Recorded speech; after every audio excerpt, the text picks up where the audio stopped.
Hello, everybody. Very warm good evening. Keshav this side from the dais, and all of you have joined in. I'm very grateful to all of you on behalf of the program team. I wanted to introduce you to some great our team members, colleagues, young people like you who are driving these dialogues. Catalina, am I audible to you? Yes, you're audible. Okay. I'm always very lost if I'm audible or not on calls. So we also have today we will have some very interesting panelists, some senior speakers, also a lot of young people, young panelists, and the introductions will be made. So it's 6 o'clock already, and we have quite a few of you joining in. So we are going to commence the dialogues in exactly 2 minutes.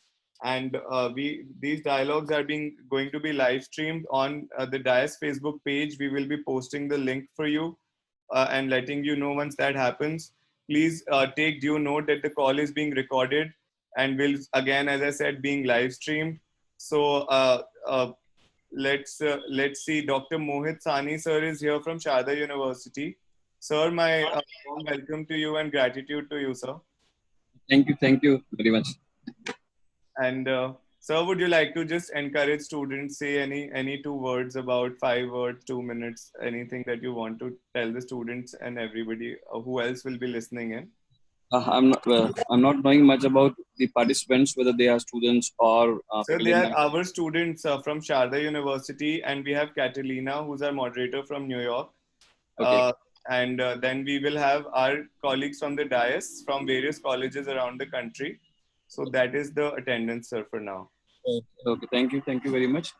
First of all, I will try to introduce myself. I'm myself Dr. Mohit Sahani. I'm a State Dean Student Welfare, Sharda University, and I'm really grateful to the organizer of this webinar that I myself, as well as the students and the faculty members of different schools belonging to Sharda University, has joined this webinar. And we as a Sharda University is also one of the channel partner of this webinar. So from my side, well wishes, best wishes for this webinar, and we like to have few more collaboration with Dias, as it has already discussed with him. And I think this is one of the platform where we as a university partner can share our views and can discuss lots of things. Thank you very much. Thank you so much, sir, Dr. Sani. This is so important and encouraging, I think, for all the young people who know that there are progressive educators like you who are supporting figures to get more young people involved in taking these roles. So, and for those of you who may not know a lot about Sharda University, I can tell you that it is one of the best private universities we have in India, and the STG work they do. When I actually had the privilege of talking to Dr. Sani sir earlier on, I was blown away with the SDG action, with the climate action that was already going on. So my I think it's a for us, sir, it will be a great privilege and a space for making bigger impact. So I wanted to also introduce you to our keynote speaker for today, that is Paula Batelli, and her speaker profile introductions will be made by our moderator. But Paula, welcome. A very good morning. Thank you for joining in. It's quite early in New Jersey, New York, in America. So thank you on the Eastern Standard Time. Warm good evening to you.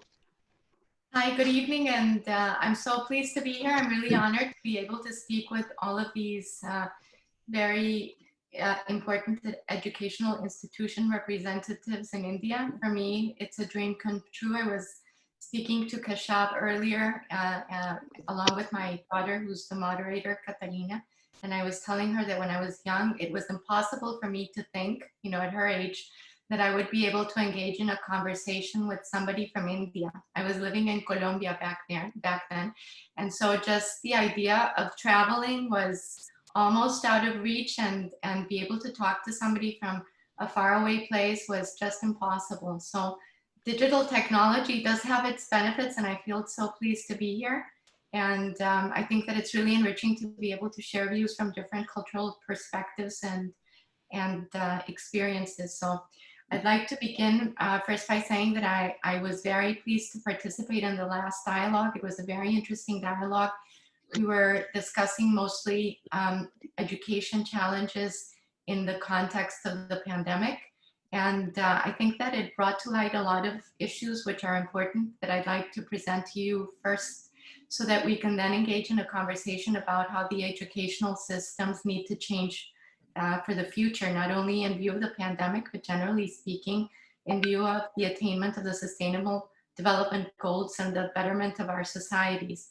So some of the things that were said at the last dialogue is how unprepared we were to face something like the pandemic, how unprepared we were to actually be able to communicate and to continue our education in some way or another.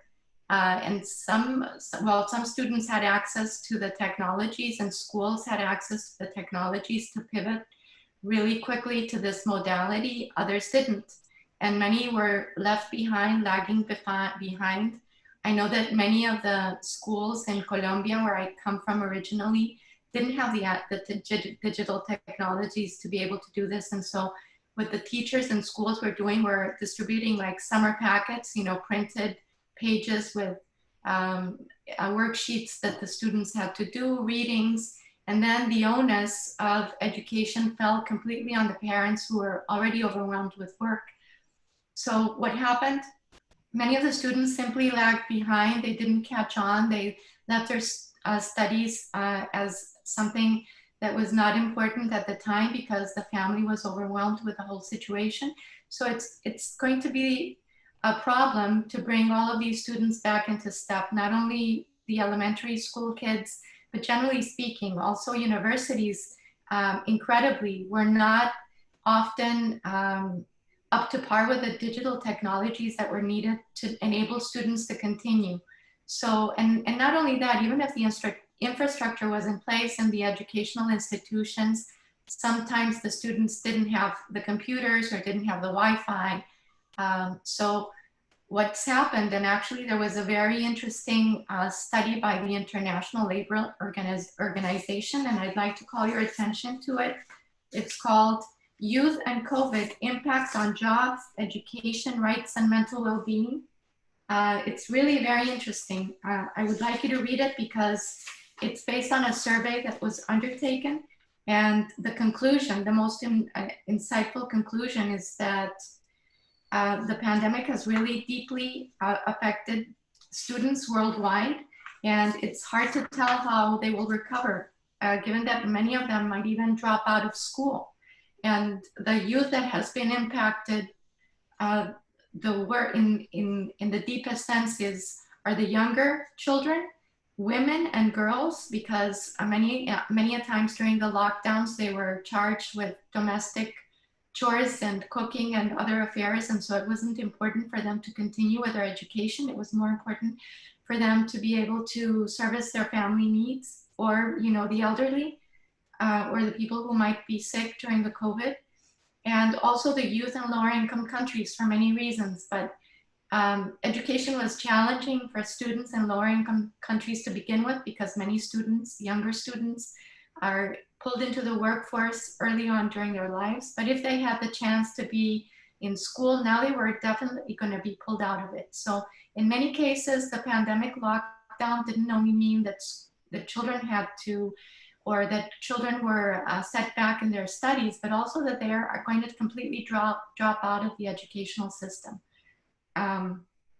So what could we do? And confronting countries like India and Colombia that don't have the resources, or even in countries like the United States, some low-income families don't have the resources. What were the solutions? And some of the panelists came up with different solutions for rural areas and very low-income areas. Some form of education, despite the fact that digital technologies are not there presently, have to be provided through in-person learning, maybe on field trips, or the teachers volunteering to take them out for some sort of activity outside. In any case, providing them with some opportunity for continued education, while at the same time finding a way for institutions like schools, libraries, public facilities to provide the infrastructure so that the students can access the digital means to be able to continue online. But that's still a challenge, and it's unclear how that will happen. And it's unclear how the infrastructure could be strengthened on a short time span, and also because of the monetary and financial implications that has.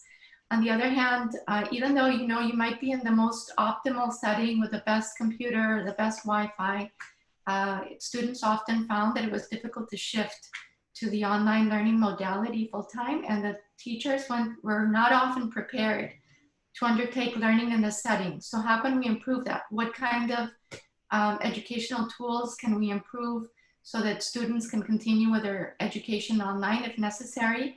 I know that many educational institutions are going to take up the hybrid learning modality, which I think is very important because there are also those social and emotional needs of students.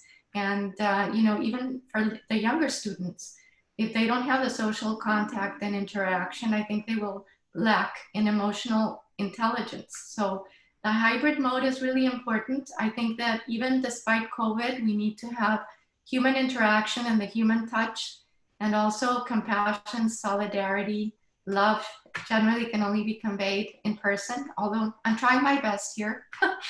But yeah, we have to have the human component. So I want to read some of the statistics, even before COVID, by the ILO. The ILO has wonderful resources, the International Labor Organization. And I think we should view education in terms of what it ought to achieve, right? It should achieve, in my view, global citizens that are responsible, compassionate, and that are able to offer productive inputs to society, generally speaking. But not only that, I mean, everybody deserves to have a decent job, because if we don't have a decent job, as particularly women might fall into prostitution, child trafficking. Many of the youth, well, if they don't have good employment opportunities, will fall into criminal activity, particularly in vulnerable countries like India and Colombia. So we really need to think about how education needs to be tailored, not only to provide, the necessary foundations in terms of math and language, but also how can it tailor to labor markets at the national level and also in the international level. And then here, we really have to think of how we find a balance, because we want to provide education to our students at the national level that is tailored to our country's needs, right? We want to form people that can service our own country's needs and development, economic activities and needs. But at the same time, we also have to realize that we're educating students for a globalized environment. And it's unavoidable that some of our students will leave the country and go elsewhere. So how do we prepare them for that? So we have to find a balance between educating our students in the cultural context where they're being raised. And I think we have to be very respectful of that. I don't think we can lose our own cultural identity and our own cultural values for the sake of globalization. I think we should keep our own cultures, while at the same time opening the perspective so that people, even though they belong deeply to their origin and context, can also participate actively and respectfully with a lot of tolerance in a globalized environment and world where others might have different views, different beliefs, different values. But the diversity that each culture brings is important, and we need to keep it, but at the same time, prepare students for respectful and tolerant engagement in a globalized world. So I want to read this to you. It's some startling statistics by the International Labor Organization. The global youth unemployment rate is estimated at 13.1%. This was before COVID. According to the ILO's Global Employment Trends for Youth in 2015 and the World Employment and Social Outlook for 2016, 71 million youths around the world were without a job. In addition, 156 million, that's 1 in 3 young workers in the developing world, earn less than $3.1 per day. In total, almost 40.8% of the global youth labor force is still either unemployed or working or in living in poverty, despite the fact that they're working. The deterioration in the youth employment situation is particularly marked in emerging countries where the unemployment rate is predicted to rise from 13.3% in 2015 to 13.7% in 2017, a figure which corresponds to 53.5 million unemployed in 2017 compared to 5.29 million in 2015. We can only expect that with the impact of the pandemic, unemployment, many of the younger people have already said in the global youth survey on the pandemic that they have lost their jobs. And many people, younger people, were working in the informal job labor market. It's very difficult that they will return to work soon. So what can we do, to improve the situation? And I think that educational institutions are called to think about how they can better tailor their programs to the needs of the young people in their own countries, how to make them more accessible, how to make perhaps vocational training open to more people so that more people can access decent employment. And also, how can we teach our students about the Sustainable Development Goals in a wider context? For example, I'm an attorney. I'm particularly interested in SDG 16, which is governance, institutions, and the rule of law. And yet, Colombia, which is the country that promoted the SDGs originally in the international context, many people in my country don't know what the SDGs are. Many of the judges in courts don't know what the SDGs are, and many of them are tied to human rights and to international treaties. So my thoughts, and I worked on this, unfortunately it didn't pan out, but my thought was, how could I set up a MOOC that's an online training course through the universities that I worked with here in the United States, to develop an online program to teach about SDG 16 to judges and court systems in Colombia, so that the judges would be able to incorporate the views of the SDGs into their rulings and thereby make the SDGs more tangibly related to law in Colombia, for instance. Unfortunately, it didn't pan out, not because there wasn't the will on the part of the educational institutions in the United States, which were Fordham Law School and Pace Law School, which I attended, but unfortunately because the university that I went to in Colombia didn't have the means or the resources or the digital technologies to facilitate this at their own level. So that's one impediment, even though there might be the general knowledge that was available from the United States for free. The educational institution in Colombia didn't have the infrastructure. So I leave that thought, with that thought so that we can open the dialogue, and I'm just very eager to learn about what India is doing and how the universities in India are thinking about how they can tackle the pandemic situation regarding youth unemployment, and how we can perhaps improve the prospects for youth in the future through education, how we can educate our youth in their own contexts and cultures, while also enabling them to work in the international labor market, and how can we strengthen our own institutions so that they can educate people at the national level on sustainable development and sustainable development goals. So thank you very much, and this is where I end. Paula, thank you so much. These were always, as I know that I always look forward to not only interacting with you in person, but also to hear these very well articulated and very people-centric remarks. I would say that all of them are towards the welfare of the people, and I think that larger ethical and a priority shift in policy based on evidence, based on data, based on everything, absolutely could form the core. I think just as a context, Sharda University is not only leading, I would say that movement for Indian people, but I think the last time when I have had a word with Dr. Sani, who is the Dean of Welfare, Student Welfare Body, who joined us. He told me that there are about 51 nationalities, students from 51 different countries who come and study here annually.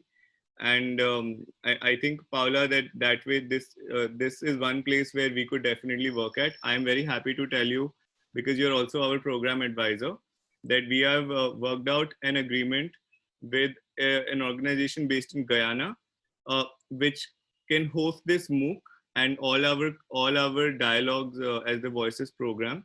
And just like what we had been discussing, so we have figured out the tech part of it now, with everyone's assistance, and I think Sharda University's contribution, all the students leading this, I see a lot of silver linings. And with that, going towards silver linings, I want to introduce you to Catalina, all of you, who is our very, very inspiring moderator, not just for this one, but previous dialogue as well, who will also be co-moderating this dialogue with Aditya Bhatt from BITS Goa, which is a leading engineering college in India, and he is also the head of his Model UN Society.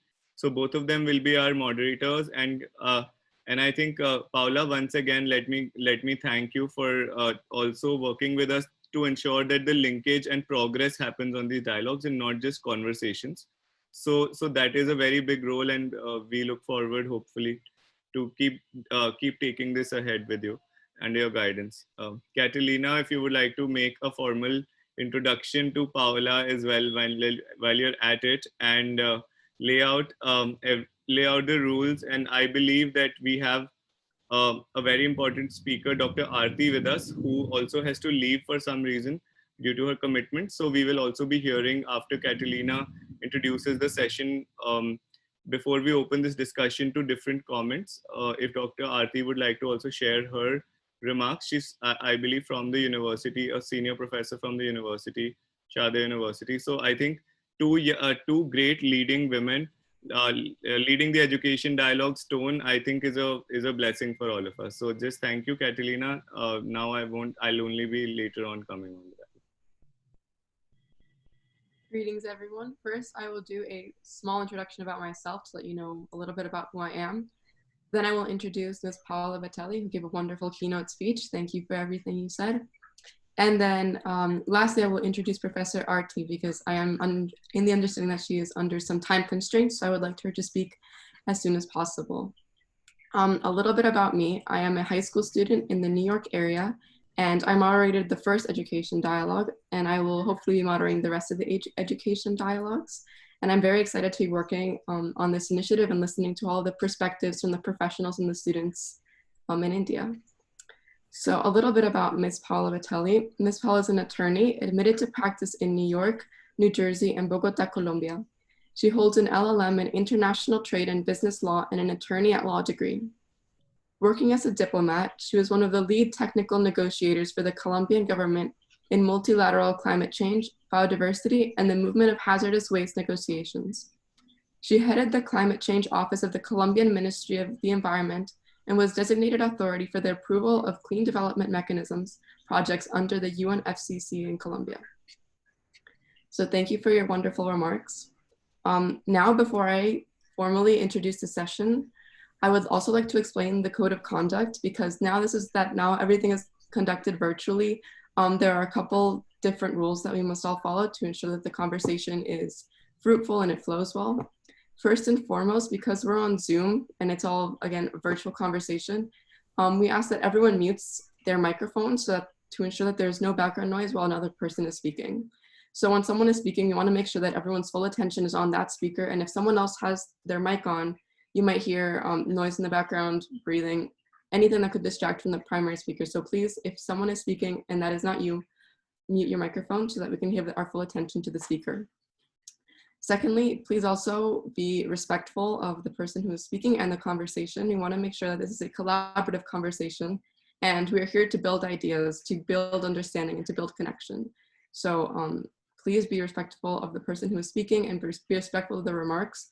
We all understand that we have different views and maybe different perspectives on the world, but we would all like to be respectful of each other's different points of view. So now I will be introducing Professor Arti. With 35 years of experience under her belt, Professor Arti Kulkarni currently serves as the Dean of School of Education at Sharda University. She is a passionate advocate for marginalized children's education. She received her doctorate from, I'm sorry if I pronounce this incorrectly, Jamia Millia Islamia. She's also been appointed as KV Shangtan Committee Chairperson on numerous occasions. Professor Arti, you have the floor if you would like to make any remarks as our panelist.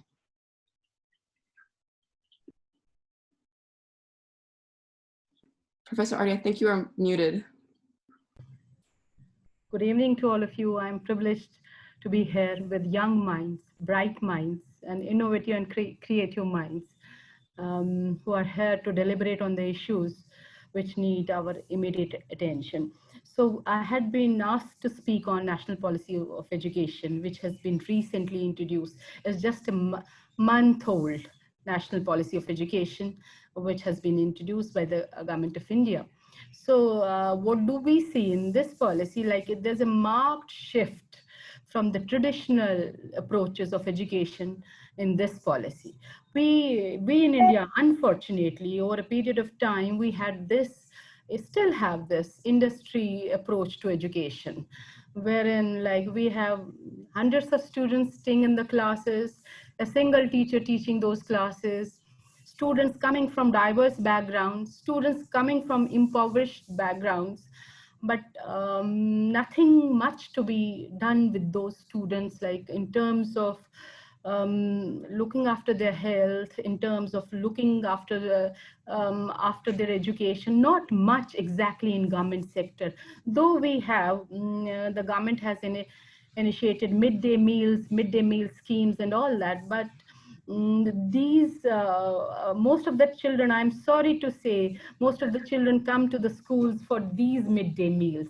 So much of the attention is not focused on other issues, like quality of education is still a distant dream here in India, I must say. There are few premier institutions in India which are there, which are at par with global benchmarks. But overall, if we see, because here in India, education is in government sector. There are a few private, there are people from private settings who have contributed to some extent to this education, but we are still lagging behind in terms of education. If we visit a government school in India, in any part of India, even in capital, even in the capital of the country, we don't find it of very good standards. And I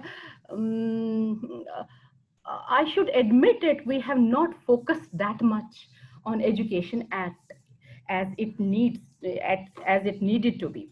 We were still following the Macaulay's model of education, which was like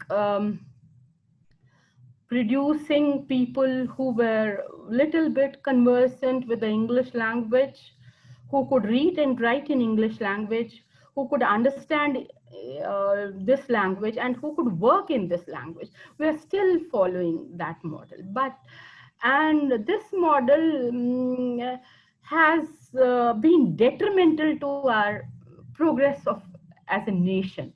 We have lagged behind in our progress on economic front, on health front, on educational front, because this model of education didn't do justice with the students, with the teachers, or overall ambience of education is challenged with this model of education. Though I feel bad to say about it on an international forum, but this is the reality of education in India. This is how education has been. Like 75 years into our freedom, we have not revamped the education system, though there were many policies, many commissions, many bodies that were set up to look into the ills of education, but nothing much, nothing substantial could be achieved with this in this domain. you will be surprised to know, like, there are in this like in the months of March and April, when because 12th class is our class where from the students diversify into various courses, technical courses or otherwise graduate courses. 12th class is a very crucial class for our students. So I must say that there over the years I have seen there is a spate of suicides which the students commit because they cannot enter to a good educational institution. There are, because demography, it is, population is a asset also, but population sometimes creates hurdles for us, for our young children to enter into premium education, premier institutes of education. Competition is so tough over here. There are people competing with zero point 0.2, zero point 0.3 marks, 99.2% marks, 99. There was a colleague in my university whose son scored in 12th class examinations 498 marks out of 500 marks, and it was a joke. What did he leave? Only 2 marks. 98 point some marks, and then with these marks a child is not sure whether he will be getting the admission into a right school, right college, right this is the extent of competition we have here. So competition is exactly on, and still then after they get into institutes where they can go for a higher degree, or they can go for a technical education or some other thing, they're not employable, they're not fit for employment. So all these 12 years in school, 4 years of graduation, that means 16 years of their lives are like, after 16 years of lives they are not even employable. This is the stark reality of our educational system in India. TCS, which is a mass recruiter of engineers from so-called from technical engineering institutes, they have to reskill these students for 6 to 7 months more so that they are equipped with these skill sets, so that they can perform certain jobs. This state of education has led, as I said, has led so much of so much of, we are lagging behind in all indicators of health, education, or any other thing. So we are lagging behind. School infrastructure, if we talk of government schools, it's so pathetic. I should not present, there are some success stories. There are Satya Nadellas of the world. There are these Sundar Pichais of the world. But these are few, scattered, not many. So there are success stories from this model of education. We have produced great people, great minds, thinkers. But overall, we have not achieved much in terms of education. We have not achieved much in terms of providing quality education, providing equitable education. There are remote areas, because India is demographically like huge demography and geographically a vast country, where at times there are the terrain is different, and in those terrains a proper school is also difficult. Proper school with a proper toilet, there are not toilet facilities in our schools. There are single teachers in our schools. Single teacher, if the teacher is sick or cannot come, the school is closed. The school is closed during rains. So this is the scenario that we are in. So no doubt every government has a focus on education. Every government has looks towards education and tries to improve upon it. But as I said earlier, over the last 75 years, we have not made much achievement in terms of providing equitable education, in terms of including women in education, a girl child in education. What happens if they're not included in this school system? They get married at a very young age. People think, like the parents in their homes think, why to educate this girl child? What is the need to educate? She will look after her family. She will be earning member for her family. She will look after the siblings if we go out for work. So what is the need of educating her? So it's better if we go out for work, we earn our daily wages, daily labor we earn, and she looks after the household. She will cook food for us. She'll be another helping hand to us. Or she can work with us and earn something for herself and for her family. So schooling is just a wasting of time. This is the mindset, but this mindset is to some extent changing. So girl child education is neglected, education of marginalized is neglected. Like people with disabilities find it hard to go to schools because there is no proper infrastructure in terms of ramps, lifts, or other things. But if I speak about this new national educational policy, which is a month old, it has tried to incorporate these things. I don't know how far we will be successful with these things, but at least this is a vision. At least like people have tried to take into account these things, that we have not addressed these issues, and these issues need our immediate attention. So this policy says that we should have a 50% of gross enrollment ratio in our schools and colleges, and this is a humongous task. Why? Because if we have 50% of gross enrollment ratio in our schools and in our colleges, then it means in every week we have to open a school. In every week, in every week we have to open in a school, and every 2 weeks, every 2 or 3 weeks, there has to be a university. So where is the money? Where are the trained teachers? Where is the infrastructure? With one school, with school with a one classroom, do we expect these things to happen? But let's see. Maybe things change for the better. At least there is a start. There is a vision which needs to be implemented. No doubt there are challenges, but these challenges need to be will be looked into it. But I'm not too sure whether we'll be achieving what we have vision to achieve. So this is the reality of what school education is facing in India, what higher education is.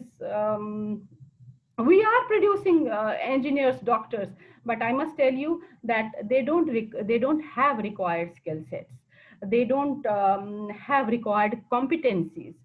So to some extent, there is a wastage of time, there is a wastage of energy, there is a wastage of resources on those. And young minds, creative minds who are really good and who have those skill sets do not like to stay here in India. They move to greener pastures, they move to good countries for better employment prospects, for better earnings, and they don't stay here. And I think we must do something to reverse this brain drain. A new educational policy addresses, at least tries to address this brain drain by allowing foreign universities to set up campuses in India.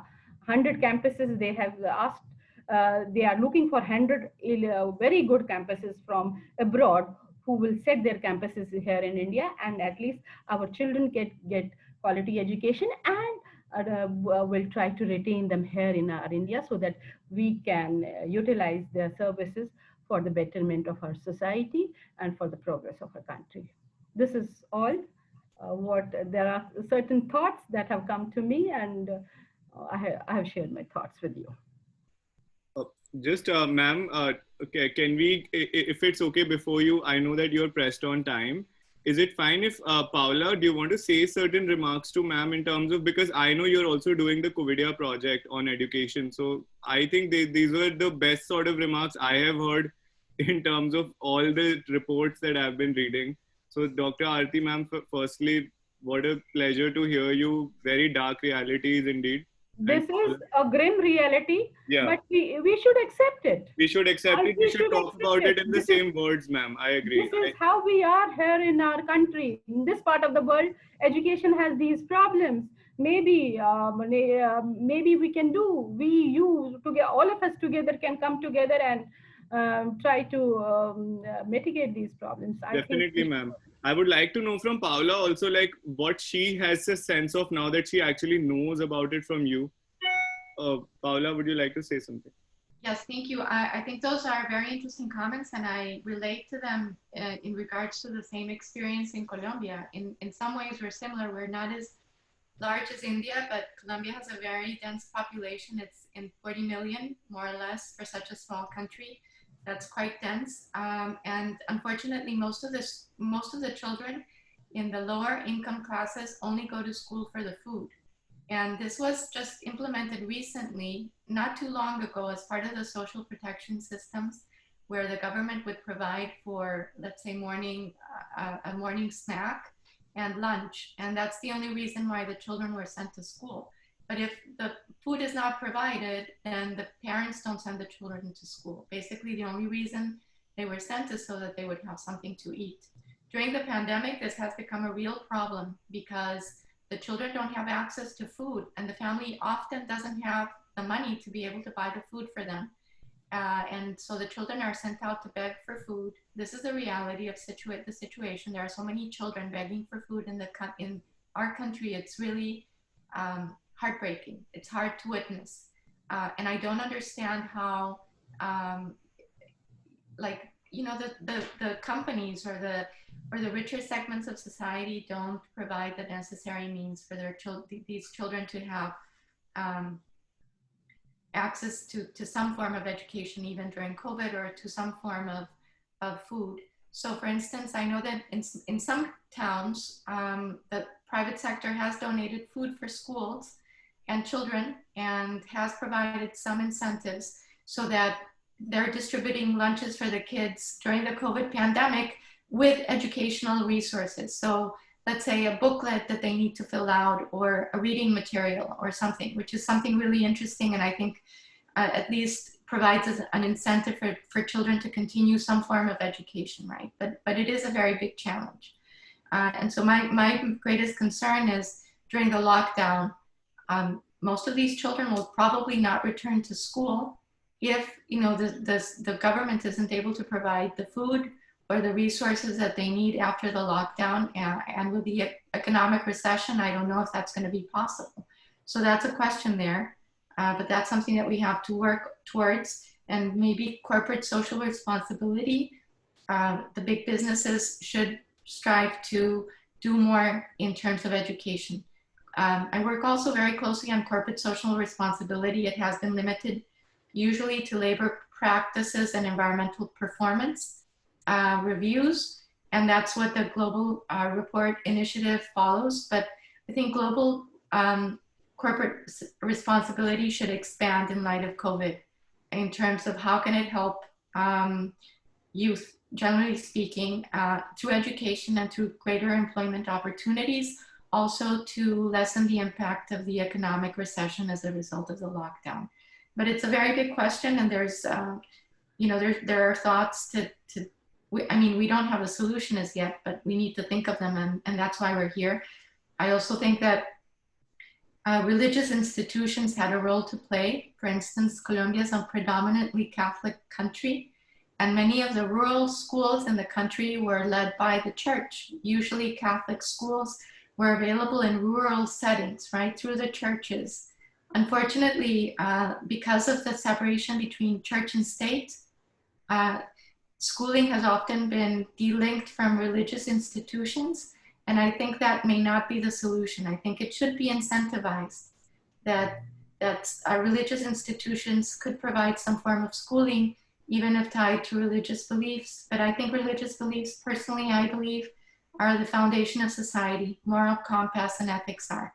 So I think that religious schooling should be promoted in some form, and there would be more money for that, and children would be able to access education in rural areas that the state cannot provide. The state can't do absolutely everything, right? So some form of community education should be available through religious institutions, or through foundations, or through community initiatives. So these are my thoughts, but the last thought I want to provide here is I understand why church and state have been separated in the United States to enable religious freedom. But on the other hand, when it's taken too far, it leaves church out of schools, and church or religious institutions could provide for the gap when states are unable to. So thank you.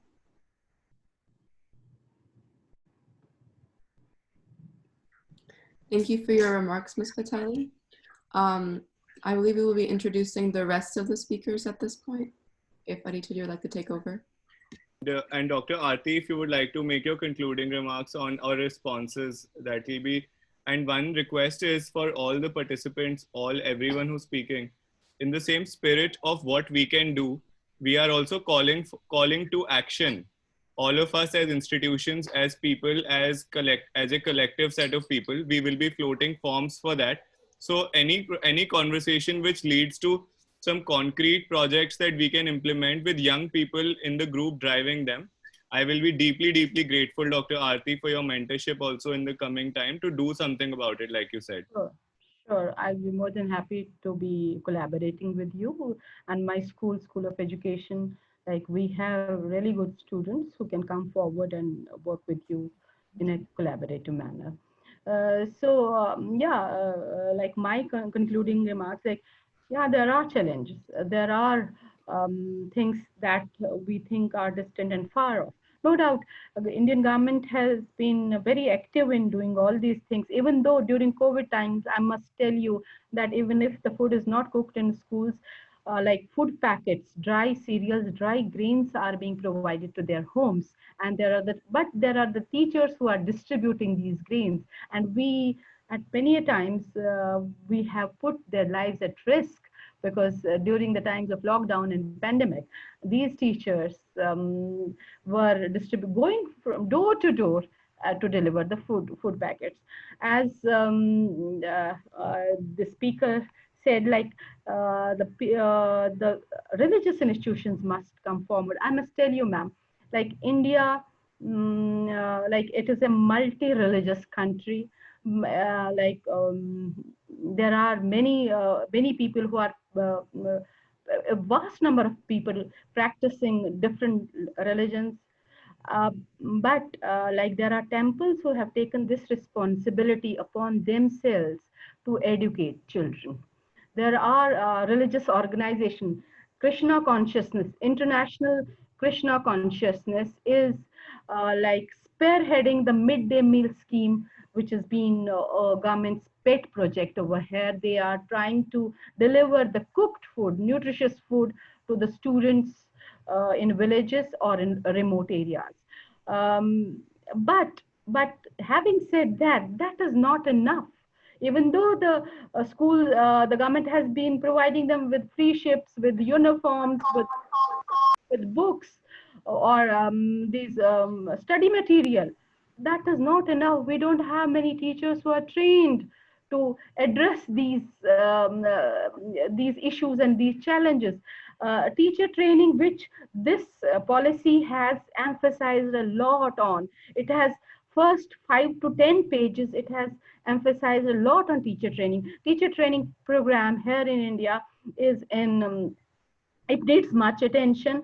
There are people who are getting degrees, but not the required skills and competencies. This education policy has taken schooling and teacher training in its center, and they have focused on like a multidisciplinary sort of education, developing competencies for teacher education, for teacher educators, different developing skill sets of different of teachers, so that these issues, at least these issues cannot get addressed, but the teachers have the required competencies and skills to handle this these students with who come from varied cultural backgrounds, varied linguistic backgrounds. And as we say in India, after every 5 kilometers, there's a change in dialect. There are so many languages, and these languages are not addressed in their schools. And this education policy in India has said that the child should receive his or her primary education in mother tongue, so that we can promote this multilingual culture in our country, so that the students are familiar with their languages there, because language is a tool for preserving our traditions, beliefs, for preserving our culture, which is to some extent we are losing it. So this educational policy has come out with this formula that up to class 5, the children shall study in their mother tongue, and the teachers should be equipped to teach these students in their mother tongue. So a teacher has to be a multilingual teacher, at least a functional knowledge of the languages that he has in child. So it will address the issue of inclusion. It will address the issue of languages that we are losing on. It will, I think it will be addressing the issues of we are losing on our rich heritage. We have inherited a very rich heritage from our ancestors, but this rich heritage we're not able to preserve. We are not able to transmit. So this, if the languages are if the local languages are taken care of, if the local languages are used as a medium of instruction, maybe we are able to revive our old traditions, old ethos, old stories, folklores, which we have in abundance in our country. This is all what I have to say about it. Thank you, Dr. Aarti. I would like to thank all the panelists and the speakers who have spoken till now. Now, I will Can I introduce. leave, please? Can I leave? Yes, ma'am, you may leave. Okay. Dr. It Aarti, was thank great you having you so here. much. Thank you. Yeah, Dr. Aarti, we will be getting in touch with you and we Sure. will be taking up your very generous and a very visionary offer. So thank you. Sure, sure. Thank you. Thank you. Thank you all. Thank you, ma'am. All right. Greetings, everyone. I'm Aditya Bhatt. I'm the convener for the Education Dialogue series, and I'm the Secretary General at WITS Model UN. I'll also be moderating this session, co-moderating with Catalina. And now I'd like to introduce the panelists that we have here with us. So firstly, I'd like to introduce Professor Mohit Sahni. He's from Sharda University, and he's the Associate Dean at the Department of Students' Welfare. Professor Sahni, are you present with us? Yeah, hello. Yes, sir. Can you hear me, Aditya? Yes, Professor, we can hear. Fine. As I already told you that I'm myself Dr. Mohit from Sharda University. I'm not only taking care of Associate Dean Student Welfare post, but I'm also Associate Professor in Department of Physics. And I used to teach physics to undergraduate and postgraduate students. If I talk my own views, then I'm not 100% satisfied with Dr. Aarti. Though there are issues with education in India, but taking care of such a large population and having small facilities in India, but we are doing great. There are a large number of institutes in India who are producing good engineers, who are producing good doctors. We have very nice institutes. Might be I can think so. I can think of that the IITs we have, IIMs we have, IIC Bangalore we have large number of great research institutes in India, and we are producing large research, large scientists, large number of scientists, and they are doing well. If I talk about DRDO, if I talk about ISRO, they are doing great achievements. They are achieving lot.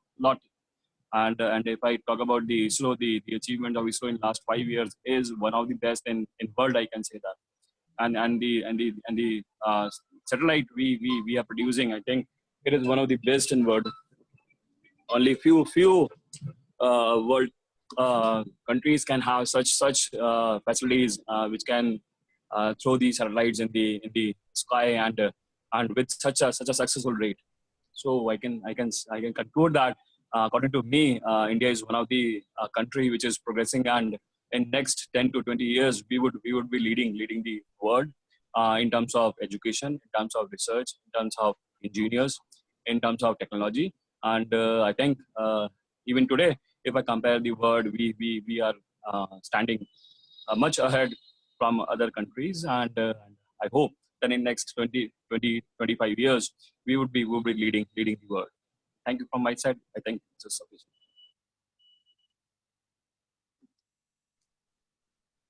Thank you, Professor. Next, we have Dr. Kuldeep Dhankar here with us. He's the faculty coordinator for the Environment Club from Sharda University. Hi, good Dr. evening Kuldeep. all. Yeah, I'm there. Hi. Hi, good evening all. And there's not much left. Mohit didn't left anything for me to say because I support him. But I love to add that in another decade, we'll gonna produce the most research in the world that I can guarantee. Because right now we are in budding stage for the research, Department of Research. And like Sir said, that we are excelling in each and every area of producing satellites, everything. Like we are the largest and the biggest consumer of any goods in the world right now. Most of the world companies, big techs are trying to get in our country just for that. And we have this capacity of consuming because of our good youth population who are working day and night, working hard to earn. And the earn always comes, like one of the ma'ams said, that earnings start when we do good. That is for sure. By doing bad or not doing good at all, so we cannot have that kind of a facility. Though sir have said that in next few years we are producing much more engineers who are going to go around the country. And even what we say that we are achieving a lot of records from past 10 years. A lot of records are being made on our part. And even the and those and like our country PM always say, the youth behind this. He always focus and encourage the youth in our country because he believes that the old people also did good, but right now it's the time for the youth. Every time is time for the youth only. You can take any era, previous era, now era, any era. The youth are the one who actually do. So we have the huge number of population of youth with us. But definitely we have the curative. Right now what we are doing, only the youth like Aditya, like Keshav, Abhikansh, Samar, these are all the youth only. They are students. And they can actually create this kind of a platform which we are not able to right now in the age of 40s around. So that is how I'm going to conclude that obviously there are constraints. I want to talk about that also. There are constraints. Every country have different other constraints for their kind of a society. Whether take it a developed country or under developing country, every country have their constraints. We have a certain, like we have I don't know topic or Dr. Aarti ma'am already spoke them about, but not the way she portrayed. But I didn't support that way. We are not having a good education system. We are having since our freedom from 1947. We have produced number of people who actually made the change in the society a lot. So thanking you all for inviting us and telling us. I encourage and I congratulate everyone, especially the young ones who actually bring this kind of platform and giving us the ideas how to conduct this kind of public gatherings in future. Thank you so much. Thank you, Dr. Kuldeep. Next, we have here with us our youth speaker, Ayan Banerjee. He's 18-year-old and he's a climate activist from the past 3 years. He ran 200 kilometers to promote veganism and to plant a forest that grows 10 times faster and is completely organic. So, Ayan, would you like to introduce yourself here?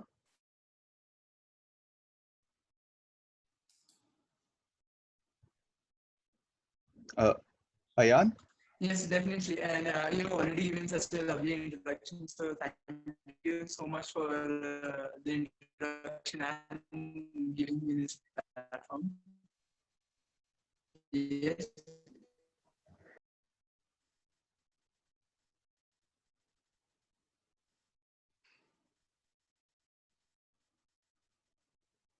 Hello.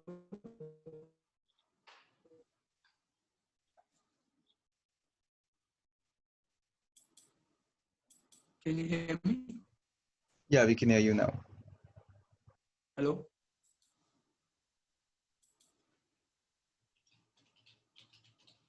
Hello. Yeah, we can hear you.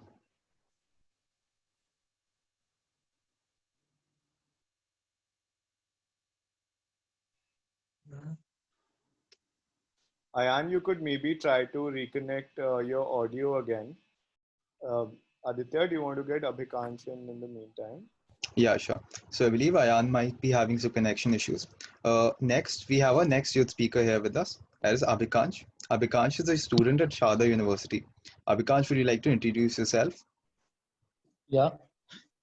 Hello, everyone. Hello, Aditya. I hope you can hear me. Am I audible? Yes, you're audible. Yeah. So basically, I am a student. I am pursuing my bachelor's in economics. I am currently in third year in my degree, and apart from that, I have been involved in various capacities with the United Nations. I am a member of United Nations Major Group for Children and Youth.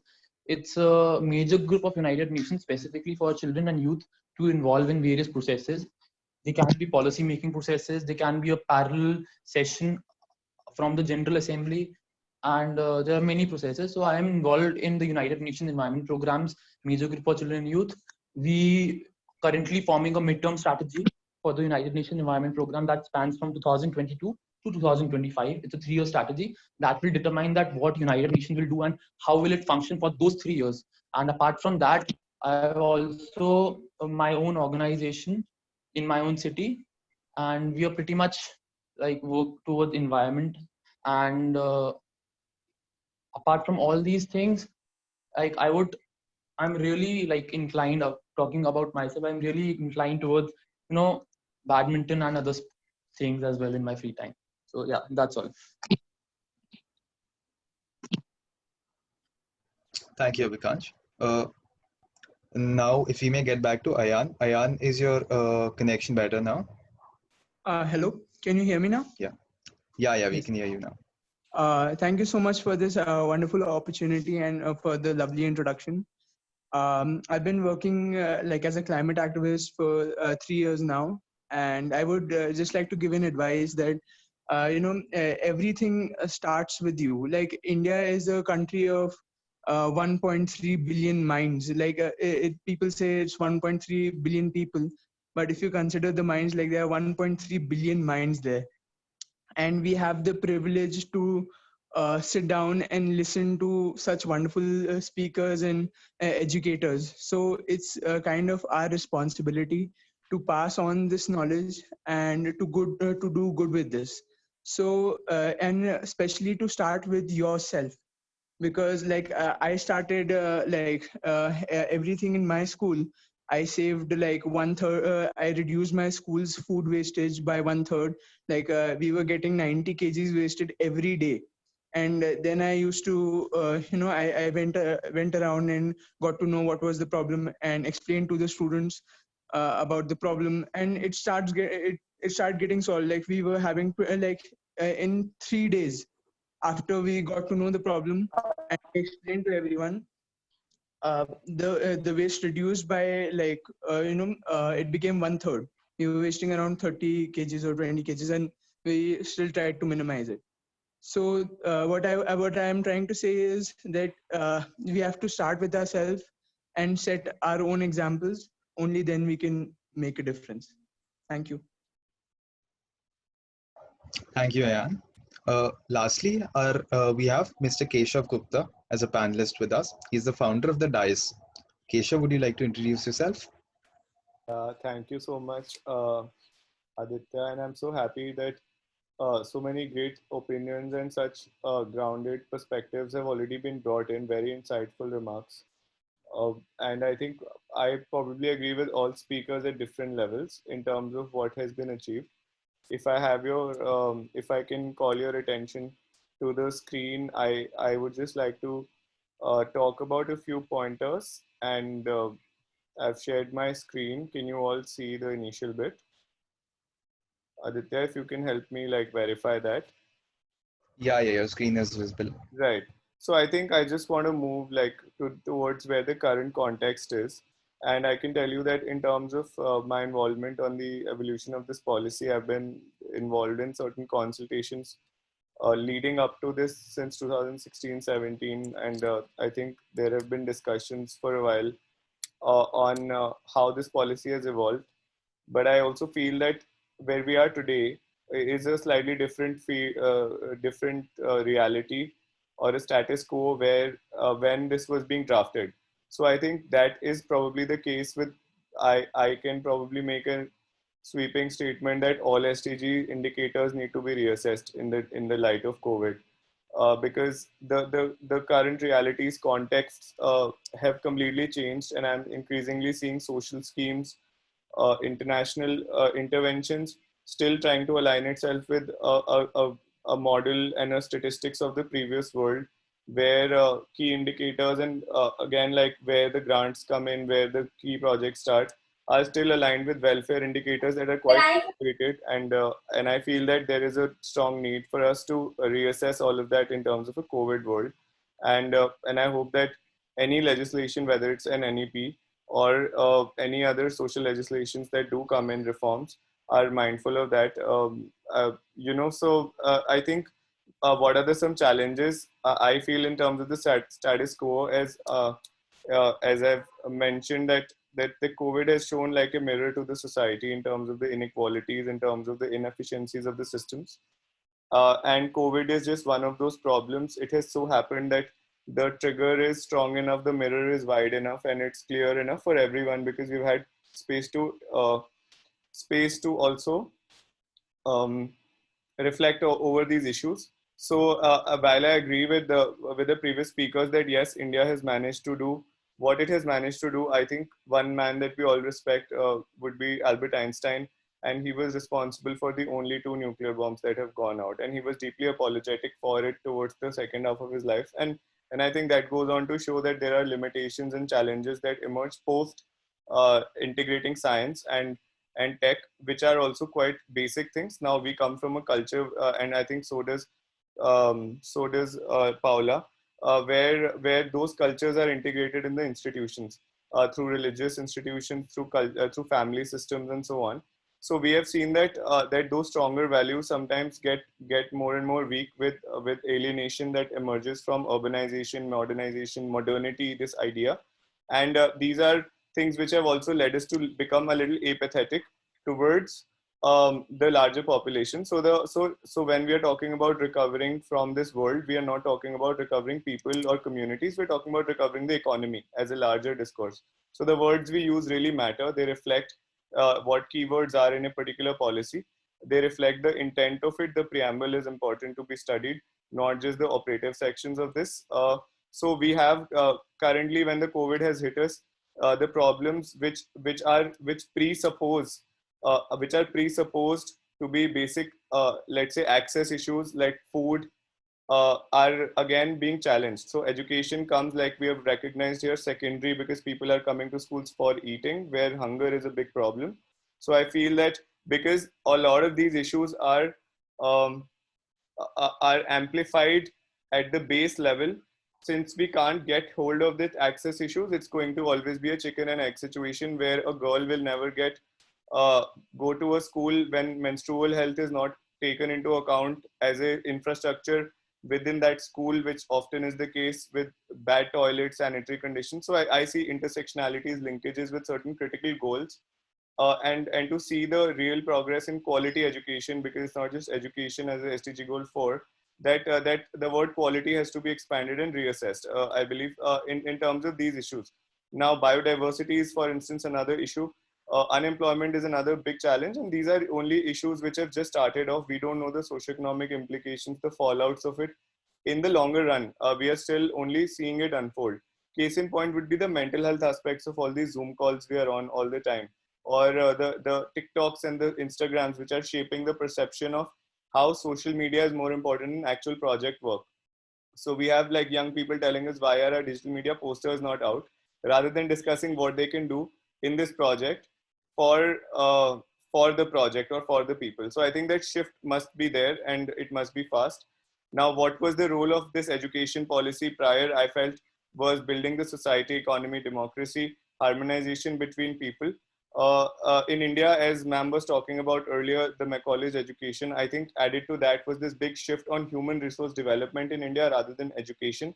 So we don't have a Ministry of Education at the central level, but a Ministry of Human Resource Development. So I think till the time we keep priding ourselves on just the fact that we can build GDP, we are also robbing ourselves of the wealth that our country and civilization has enjoyed for all these thousands of years. And I think that Western centric view or a Eurocentric or an American-centric view of the world needs to be redefined with people. And that starts, as Ayan has said, with the self. So that self-respect, and I think Government of India, Prime Minister has talked about the self-resilience, self-leading. So I think we have to really deeply understand what that self means. And where, but now what is the role today? Where we have new problems which are coming up, new solutions will be needed, new approaches will be needed. As we have understood, finance is going to be a problem because businesses run finance, and businesses are not recovering so fast. It will have its own self feeding effects back into the job market, into investments in education.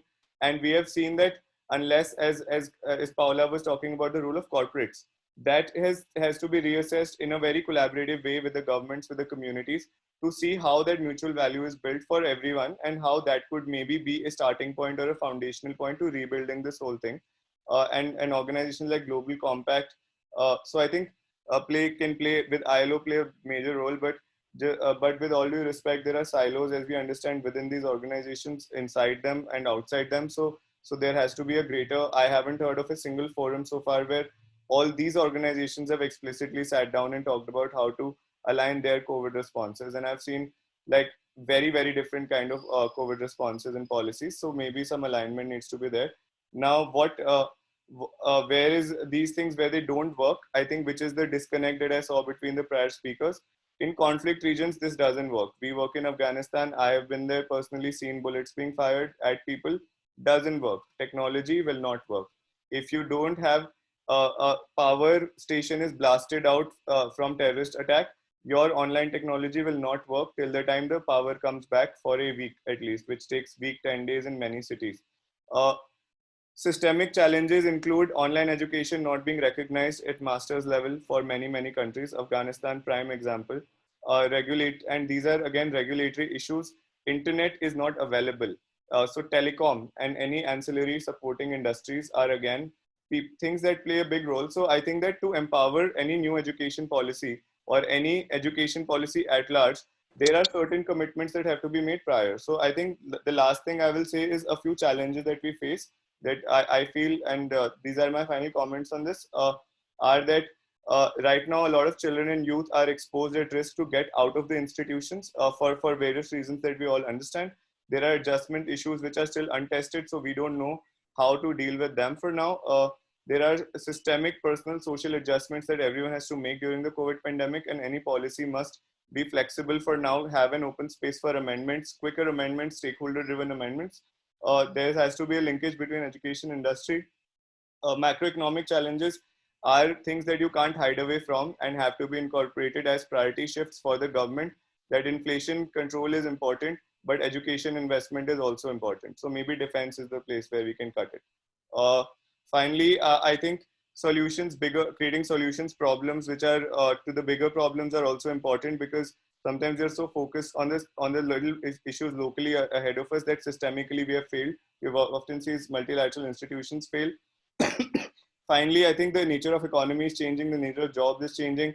So it's not just about children and youth. We have seen the massive number of unemployment has happened mid-level management so far. So reskilling of old people is equally important, and where young people play a stronger role because they know technology, their learning curves are faster. So maybe there's a lot of scope for collaboration. And I think finally, my last thing is that I would say on the monitoring and evaluation, data.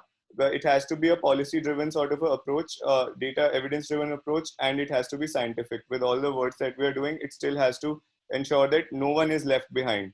As the message from the Sustainable Development Goal comes, that yes, we are achieving a lot, but are we leaving people behind? Are there people next to their rockets who are in slums who still can't get 2 square meals a day? And for me, as a person, as an organization, our focus is also on reaching those sections and ensuring that they have an equal opportunity. Because as we have all seen, all of us have an intellectual capability if developed and nurtured in an ecosystem. So NEP has to sort of create a larger this thing, and governments have to commit, institutions, corporates have to commit to support this ecosystem. So that's all. And thank you so much for listening to me. Thank you, Keshav, for your remarks. I know that as a student in New York City, I don't face many of the same challenges that students in other areas of the world face. So this conversation for me has really developed my understanding about challenges that other students face, because here in the United States, mainly everyone has access to education. At least where I live, it's a very, I'm surrounded by very privileged communities. So a lot of my friends or a lot of students aren't really aware, and they're not very knowledgeable about the conditions that other students have to face. And we think that virtual learning is difficult for us, but we don't recognize that students in other areas don't even have access to electricity, yet they're completely missing out on their education during this COVID-19 pandemic. So thank you so much for all of your remarks from all of the speakers and the panelists. And now we are opening the floor to comments from any participants or speakers. And then following the comments, we will be introducing a couple of questions about the NEP to see if we can generate discussion, just a further understanding. So if anyone would like to make any comments about any of the speakers or anything to say, please take the time to do so now.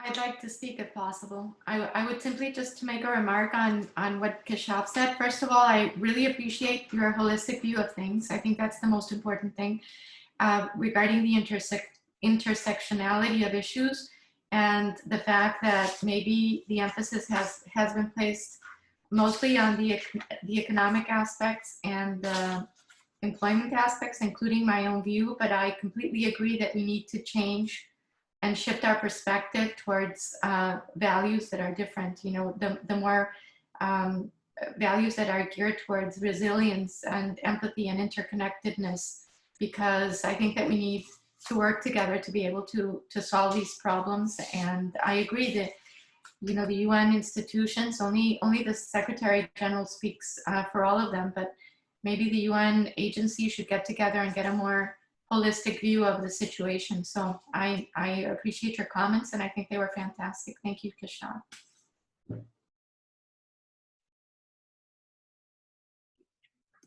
Thank you for your comments. If anyone would like to respond, the floor is completely open.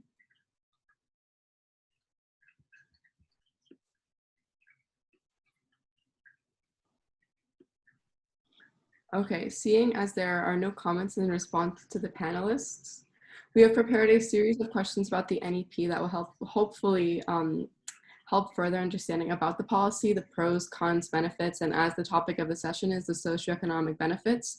So the first question that I will be posing, just for a basic understanding, is what problems does the NEP address? So anyone with any understanding or experience about the NEP and what the previous system of India was like, please reply so that we can all understand what problems it addresses, or what pros it has and what cons it has in addressing these problems. Anyone is free to speak.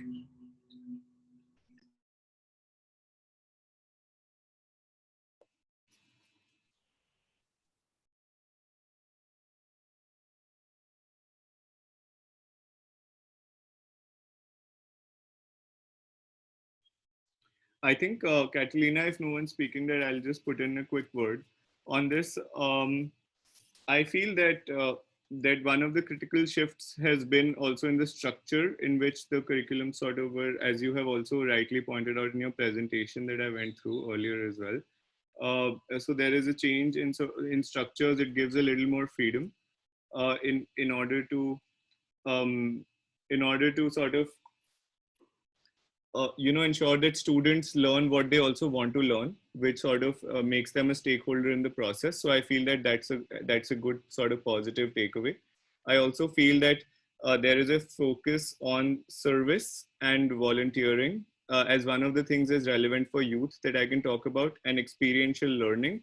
So I feel that at certain points, when these methodologies change, they have far-reaching long-term consequences on sensitizing these people who will eventually be business leaders in the next, let's say, 10 years.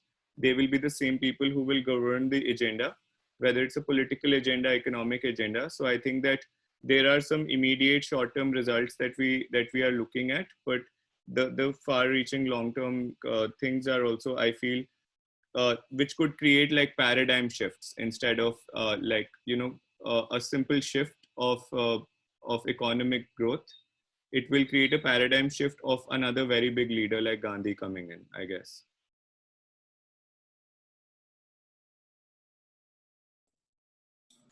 I'd just like to know that there's a lot of things being said in the chat and that maybe the panelists may want to address what's going on. One of them is the focus on healthcare instead of education, but I think it has to go hand in hand. In other words, there are two problems. One of the healthcare system undoubtedly should be the priority, but also there is an economic effect of the pandemic. And so, and there are many effects, not only the healthcare one, but for sure, healthcare should be one of the priorities. The other one should be employment and economic solutions to the lockdown economic crisis, or the economic crisis created by the lockdown. And thirdly, this all gives us an opportunity to reset, and that's where I think this dialogue comes in. How do we reset our paradigm so that we make it better after this? Thank you. Paula, I think as you've sort of made me remember this entire set of papers that I had done when I was an economics student, I think a decade ago. And there was a very interesting sort of a study that was brought out by two very senior people, one Nobel Peace Prize winner, Dr. Amartya Sen from here in India, and then I think a Belgian-based economist, Dr. John Drez. So they had pointed out that education, access to education within a family is a function of gender also here in India, as is nutrition. So one of the critical things that I've seen that are still not happening are those areas, and they have the direct implication on health. So there is a definite connect on health, access to health and access to education in terms of rural areas and urban areas as well, because the gender components are so strong in India, sometimes and around the world. I'm not talking about India particularly, that there are these gender barriers that I have seen in different areas. I have also seen that there are certain key factors which actually affect this process in a more impactful way, like in a more tangible outcomes way, which are infrastructure issues. So I think that unless an education policy is addressing normatively that all your teachers are full-time teaching rather than collecting data for or before elections or doing COVID responses. So that is something again where the priority attention on the priority is something that can also be looked at with regards to health, because menstrual health and mental health are again things that can be worked around with, and resilience and capability can be built as per with the education directly, because there's sensitization based issues more than a lot of other issues. So is access in India. Like we've seen misuse of power also to create access barriers, not just systemic but actual social barriers. And yeah, like I think that I don't need to really talk about just a quick thing, if everyone could mute who isn't speaking. Thank you. That way we have no background noise. Keshav, thank you very much for your remarks, and Ms. Batali likewise. At the moment, we have a question about the environmental implications of the policy that I believe Ayan could be fit to address or to answer because he has a lot of experience in that field. The question is, what provisions does the new policy have for environmental awareness and advocacy, and how does it compare with the existing and previous education systems?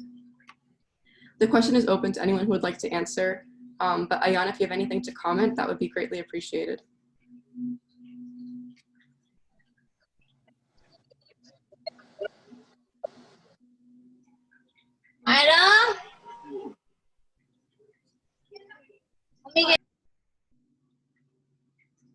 Ayan, are you there?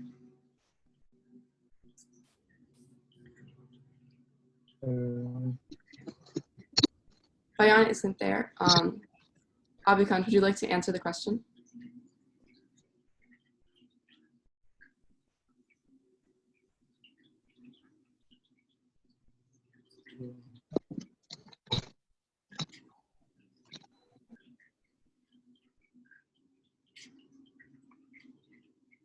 Abhikant?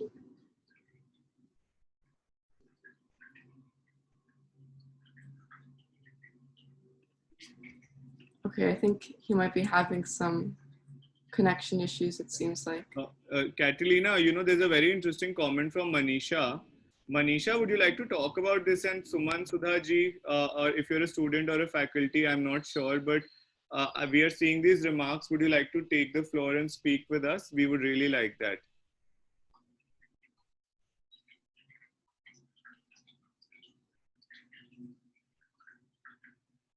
Suman ji from the Environment Club, Sharda University. Would you like to speak? And Manisha, would you like to give your remarks also?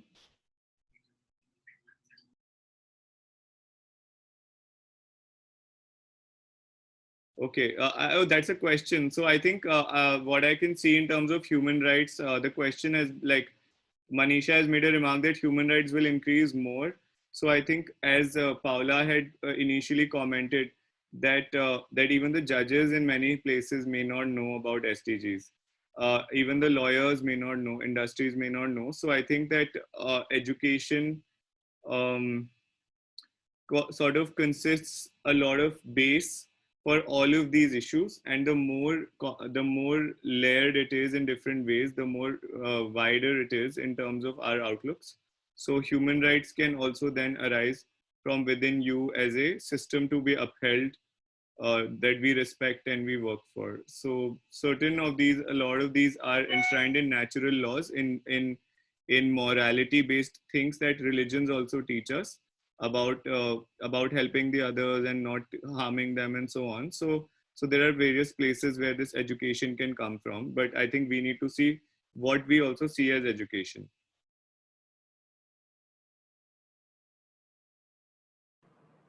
I think I'd like to add something here. Seeing the discussion is not really flowing, I think a lot more context needs to be added upon the policy. I think people are not really as aware about the policy, so I'll just make a few points about the policy in general.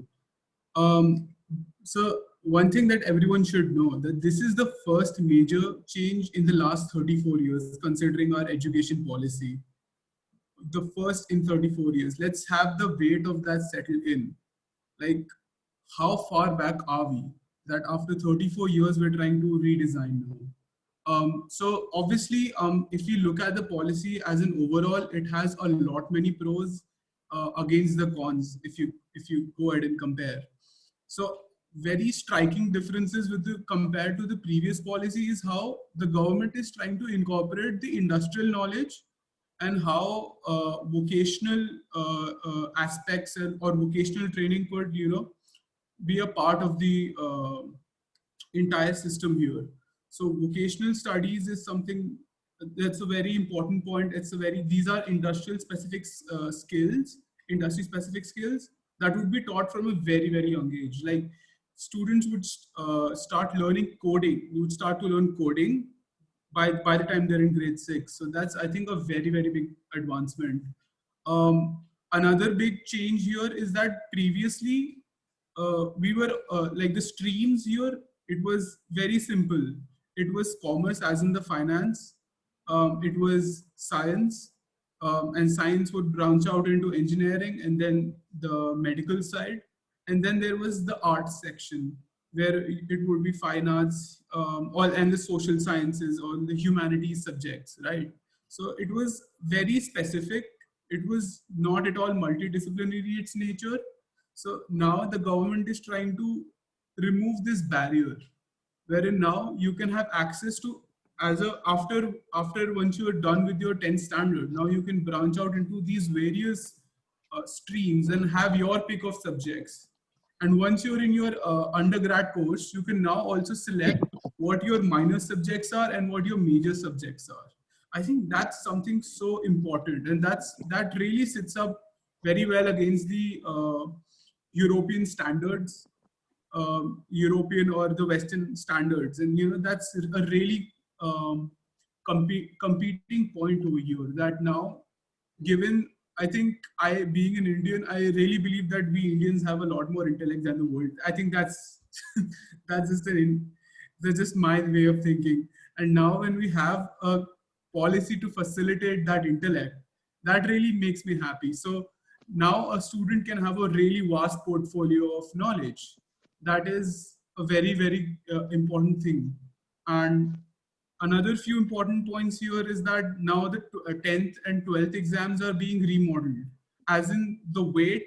So for those who don't really understand about the weightage of 10th and 12th examinations, grade examinations, is that these are very important as to what your future carries for you, as to what does the future bear for you. Your 10th exams would determine how your next 2 years would, in the current policy I'm talking about, in the current existing policy, how your next 2 years in your high school would go. What kind of stream are you going into? So those marks are very valuable for that. Then your 12th standard or your last year of schooling, here this is this is like the epitome of all the exams that you're going to give when you're in school, right? So 12th grade exams will determine which kind of institute are you going into, what exactly will you be studying. Are you going to be studying in a subpar institution, or are you going to be amongst the most competing institutions in India, like one of the most successful institutions? And I think that is a very big stress on a lot many students' shoulders, including mine at a point of time. I went through the mental stress of going through 12th, and I think every student does to some extent. In my case, it was way more difficult due to certain personal reasons. I went into depression. So that's a personal perspective over here. I went into depression because of that. And Aarti ma'am very prominently highlighted how the suicide rates have gone up over the years, you know. So that is something that I could relate to. The mental stress, the competition of getting into one of those premium institutions, that is a real challenge. So taking the weight off of the 10th and 12th exams and allowing them to be retaken once again, like to be taken like twice in a year, that's a great way to put mental stress into the focus of it all, you know, mental problems as focus. So I think that's one of the very revolutionary steps taken here. Like I said, there are now like you are now allowed to take multidisciplinary. You have like this branching out, right, of subjects that you can choose from. Undergrad courses, even in your undergrad courses now, you can have multiple entry and exit points over here. So you can essentially start out with, say, let's say physics, and I'll take Abhikansh's example here. Abhikansh started out with physics and now he's studying economics. So now he has a very vast portfolio. And that makes him really employable in future. So that's one of the very good points there. Many of our professors right now highlighted the fact that India is working towards higher research standards. And one of very important points in the policy was that MPhil is now going to be discontinued. MPhil, so your general course would be like your way would be to finish your master's, then you would do an MPhil course. After you're done with your MPhil course, then you pursue your PhD. So now getting a PhD is easier. You're now moving to, you're now more in, it is more liberating for a student to get into research and, you know, get into the real depths of it. And so dissertation is not like the time and time taken towards getting a PhD is something that's very, that's very discouraging for so many students. Consider they're now being the developing country that we are.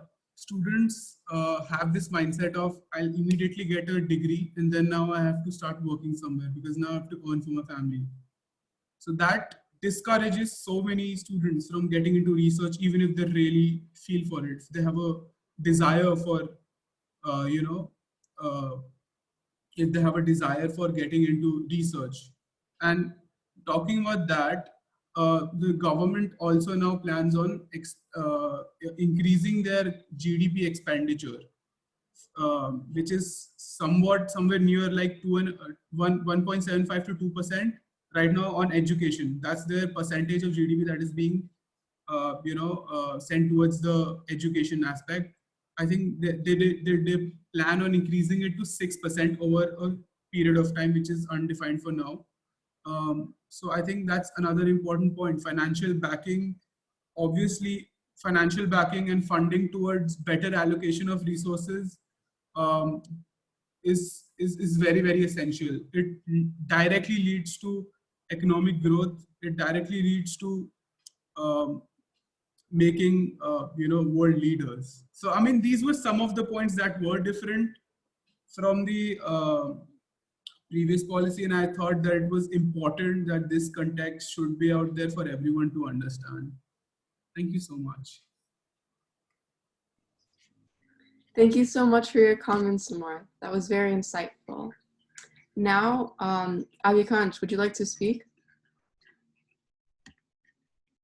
I think you're muted. Can you hear me now? Yes, we can hear you.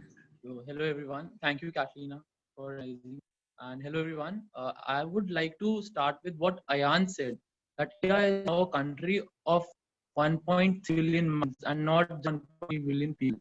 So I would like to start with that thing, that if minds are not nurtured up to their potential, so there's no potential in India as a big country, and minds are not nurtured at that level.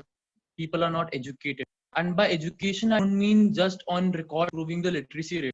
That's how it was some years ago, that the countries or the states have the literacy and they are compared with each other to map out which state is better, which state is more educated. Education is far above from literacy and who can read and write. Talking about education, I would like to move to how vocational education, the change in the national education policy, the changes that made, and how they introduced the vocational part and how it go on to benefit. See, India is a country where there are more students, say under the age of 14, from starting from 0 to 14. In that age group, there are more students or more people than the entire population of United States of America, which is third in terms of population after India. So I'd like to add that a lot of children are, and I would say that 40 or 30% population is either marginalized or below poverty line. And by that, their only option for education is the government institutions or are the government schools, which are being run by the government, because they can't have access to private education, private institutes of education. The only option is that. Now the government policies merely determine that how those schools will function and what will happen and how those students will be nurtured in that. Till now, the government policy was just the exams and the mugging thing and exams. Most of the education was inherited from the British time, and during the British period, the education was designed with industrializing being kept in mind, train people to be their industrial. All the people should be were trained with an industrialization kept in mind. Now the era has changed, but in the last, I would say, 73 years of independence, the industrialized education system that had been by the British India has not vastly changed. It has vastly been the same, and that education system was made to train people for an industrial era, which has now changed. Like now it has been 73 years, and like every 5 years you see the world is changing. In 2015, I would say, okay, your phone has these features. Now in 2020, you won't believe those features would have been in 2015. You won't believe that those features could be there in your smartphone in the next 5 years. So things are changing gradually. We have many things research, many opportunities in the field of research, how the world functions. So those things are changing, and education should be adopted. Now the education policy, as Samad said, from class onwards, coding has students have been coding, and the students didn't got to learn code till 10th, and only in class 11th, if they have their optional subjects computer science, then only they used to learn coding. And apart from that, internship opportunities will be inculcated in the course. You see, more of the people after pursuing their education go on. Everyone doesn't have like job opportunities. They go on and do their own thing. Somebody will start the carpentry house, and somebody will start this, and that too all the trainings are being inculcated in the your education, and intern opportunities is also being there, so that students from ninth class, or I don't know which class, but yeah, students from school, high school onwards can go on and do their training as well as internships if they want to, so that they can get exposure. Apart from that, vocational training is quite, important, because main factor that separated us from China is now that their force is skilled and vocally trained. Even if the people in China don't hold degrees, their workforce is expensive. Still, companies are reluctant to move to India because workforce is the main reason. There are many reasons, but workforce are the main reason for investments. So they're not moving to India. So the education policy will help on to like align all these factors in the benefit of India. See, 1.3 people in India, they shouldn't be a liability. They should be an asset. So that's what I think this education policy will play a good role. Now, implementation is another problem, which will take time. And obviously, we know India is a vast country. There are it's 3.28 million square kilometers of land and 1.3 billion of population, and more than 100, I think hundreds of millions of students under the education system. If you exclude universities, if you just schools, then also it's more than 200 million people. Still, it will take time, but sooner better than later. So now the education policy was pending for last few decades. It should have few decades earlier, but now it came, and we expect that definitely India will become a superpower. And this change education policy, this change in formal education that students receive from time to time, that the students are obligatory to receive if they want to do their education. This training, this system had to be changed, and this education policy did that. And now in the next coming 10 or 15 years, when the implementation would also be proper, the real and far rural regions as well, implementation challenges are there, but they we overcome. And challenges, if I would come to the implementation challenges, it would be, the rural India is very much, the education sector there is very much organized. So it will be like non, as someone else also mentioned, that there are non-teaching jobs. Well, like the teachers have to do Keshav, I think, yeah, the teachers are also expected to do non-teaching work. So everything will go on, and it will, the implementation be there like properly in the next 10 years, and we would start seeing this in the next 15-20 years for India's better. That's all. Thank you. Thank you very much for your remarks, Abhikansh. Now we have a participant question from Divya John. So if you would like to unmute and pose your question, you're free to do so now. Thank you, Catalina, for the opportunity. Good evening, everyone. I would like to pose question to the panelists regarding NEP. The main points which have been highlighted are vocational opportunities which are being given to the students. But from what I have gathered about the highlighted points is that NEP is not trying to address the economic disparity which is already prevailing in the society, in the Indian society. As in, as the previous speaker just quoted two words, carpenting and coding, they have been added. Like few examples, these are the two examples. But then coding requires technology which is not given to many of the economically weaker sections of the society. And if we are seeing carpentry, if we are considering that, we don't have, there is a lack of dignity of labor in India. So people of the higher sections of the society, they would never promote their kids to go to opt for carpenting. So the people of lower sections, they would be taking on carpenting or jobs like that. So is NEP trying to address these two problems which I have just mentioned? That is my question.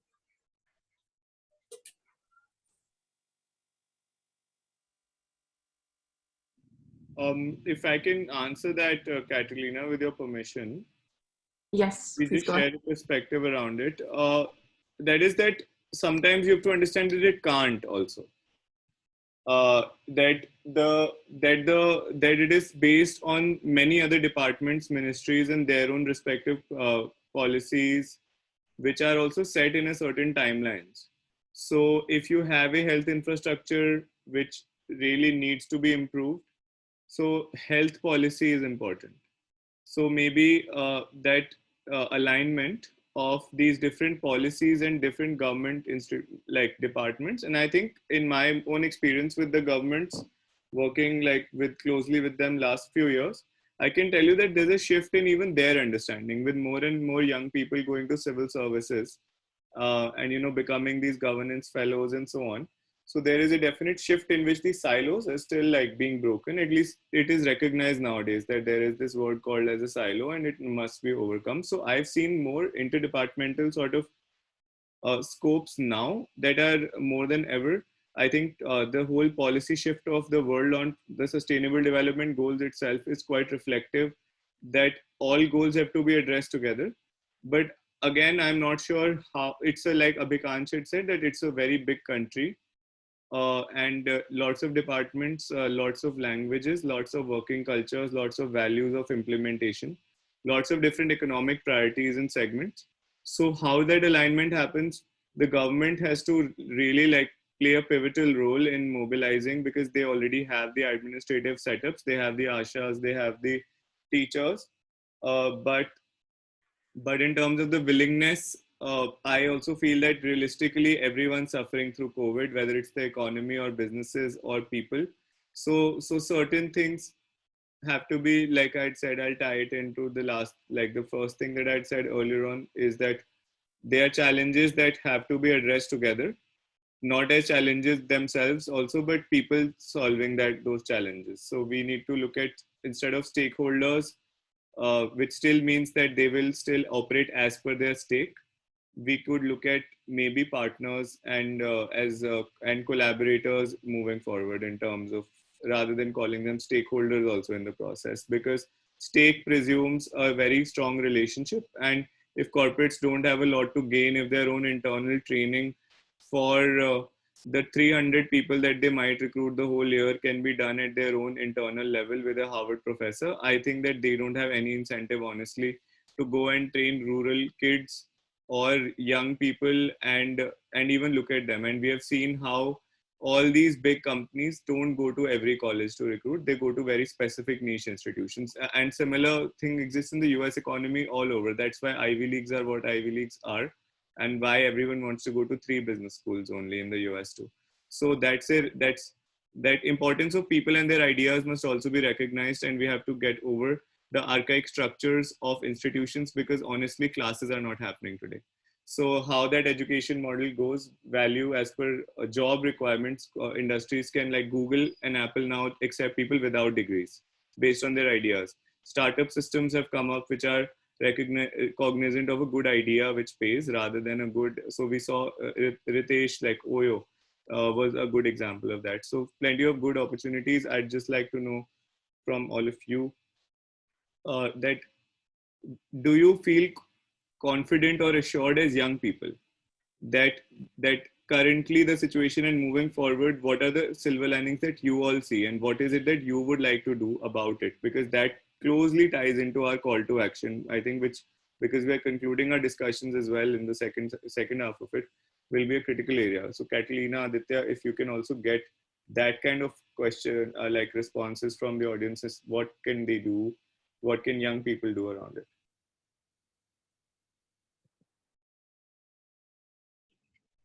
Thank you, Keshav. I think you pose a very interesting question. I would like to also comment a little bit from my own experience as a student in the US and the perspective that I have on the education system in India, because I didn't, obviously I'm not very familiar in it because I'm only familiar with the US education system. So what I see is that, at least in the policy from what I know of it right now, it's becoming, I guess, changing the system to be more similar to the US education system. For example, it's putting in, or it's implementing the 5+3+3+4 order, I think, which is very similar to what the US has, in the sense that the US has a 5+3+4 order. So it's grades kindergarten through 5th grade. Then there's middle school, which is grades 6th through 8th grade. And then there's high school, which is grades 9th to 12th grade. So instead of having grades, I guess, kindergarten to 10th grade, which is what India had before, and then from 10th to 12th grade, now it's becoming more similar to the US education system. And I also see the similarities appearing in the sense that it's becoming a little bit more holistic. So from what I understand before, the previous education system in India was very like one track.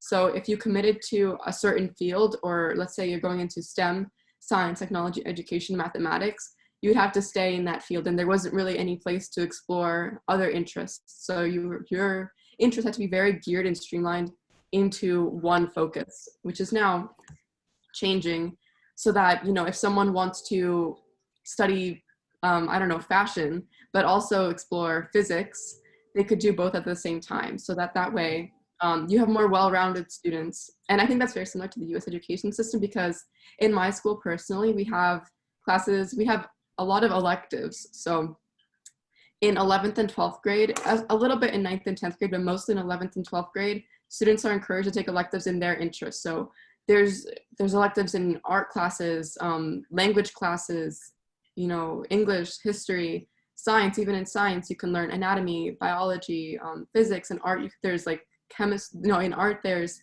ceramics, photography, filmmaking. So you can explore all of these different interests. That way you're not focused on one thing. And then, you know, maybe at the beginning of high school, you have a certain interest in something else, but as soon as you discover a new passion, you can kind of change the focus of your classes to focus on a new passion. So those are the ways that I see that it's becoming a little bit similar to the education system. And I think that will also make students from India more competitive in the international market, because if they're more accustomed to a system that other countries have, they might be able to be more employable. So just my own thoughts on the similarities to the system, or the education system that I've gone through. Now, I believe we'll be taking any concluding remarks.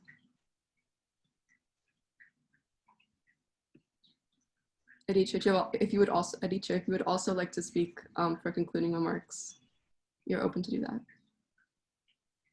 I'd like to take the floor if possible. Sure, Yes, ma'am. Please go ahead. Okay, so I'm very interested. I was very interested to hear. I'm actually, before making the concluding remarks, I'll make some concluding remarks. But if somebody would like to add in terms of the students who are participating and listening to what we're saying, I would like to hear from them.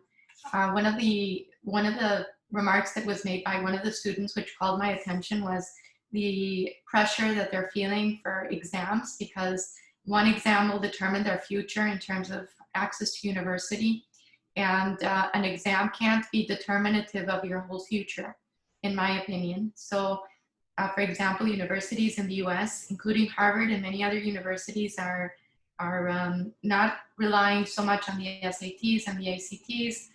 They are taking them into account. Some actually universities have moved away from those, but the Ivy Leagues still take them into account very seriously. Nonetheless, they're very interested in what the student does holistically as a person. Does he participate or she participate in volunteering activities?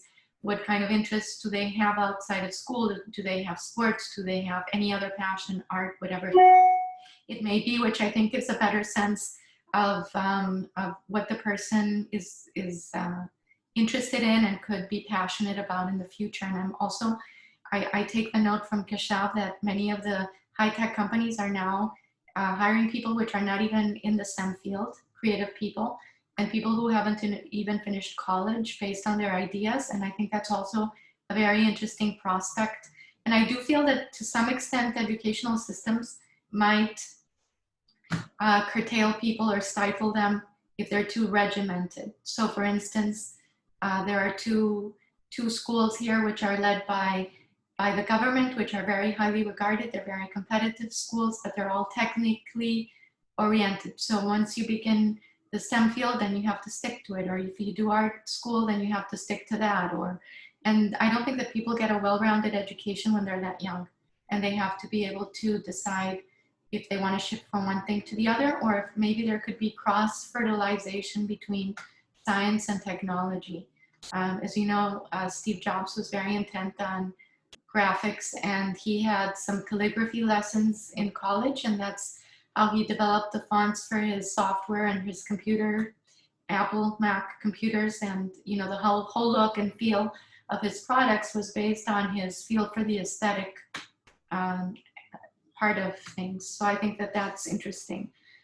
Regarding the national education program, the new one for India, I think many countries are facing the same situation. They haven't looked at their programs in a very long time, and they have to adapt them to the new circumstances. They have to become more flexible, more adaptable. They have to allow children and youth to chart their own path and become the owners of their own destiny, right? While at the same time, keeping some form of comparability in terms of the testing and scores and statistics, because that's all necessary, but it has to be compensated by a well-rounded education that not only informs them in the basic subjects, but also about social responsibility, self-awareness, and building character, for instance. And so the question, I'd like to ask a question finally. I know these are concluding remarks, but I would like to see if the students here might be interested in intervening shortly and telling me what they feel or how they feel. How do they feel? What has the education system failed you in? Or how would you have liked it to be different? And what are you grateful for too? So yeah, what would you like, how would you like it to change? What was difficult for you aside from the competitive exams, which broke your mental health?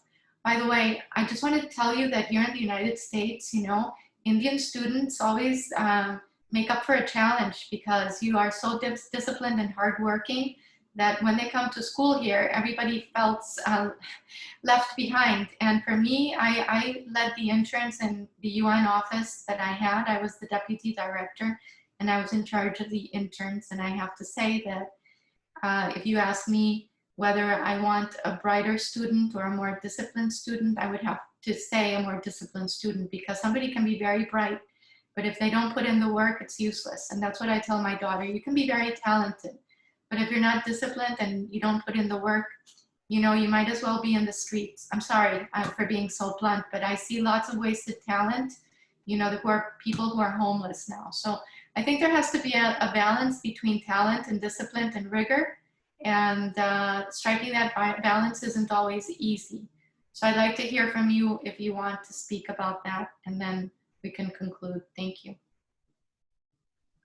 Ms. Patelli, thank you for your remarks. Could you repeat the question just to make sure that everyone hears? I'd like to know from students, how do you feel about your educational systems? Do you think that they failed you in some way? I can tell you from my own experience, I went to a scientifically oriented high school. I learned everything about chemistry, biology, physics, and math, and I was so tired by all of it at the end. I didn't know how to write an essay. I didn't know how to write a letter. I didn't know how to speak. I decided to go into law school just to compensate, and it was so extremely difficult for me. I cannot begin to tell you. I didn't know how to stitch two sentences together, and I found out that writing was as difficult as solving math problems, if not more, because you don't have a parameter. You have to structure it, you have to think out the ideas, you have to flesh them out. Writing is a very difficult skill, and yet it is sometimes undervalued. So I think that my schooling system failed me in giving me a more holistic education that enabled me to write and speak, for instance. I don't know if your educational systems have failed you in some way, and if you wish they had been better or different for you, I would like to hear your opinions on that, if you want to share. I could speak with permission. Go ahead.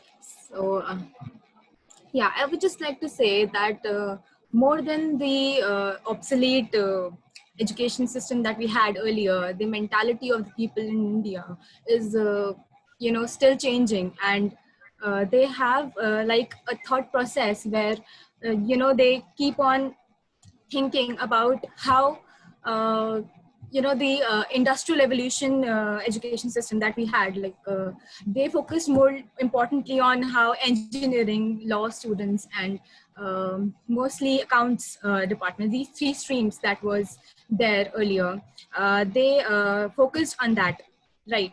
And now this education policy is focusing more on practical knowledge and how people, young people who are, you know, more focused towards their goals, and they are aware of what they want in life.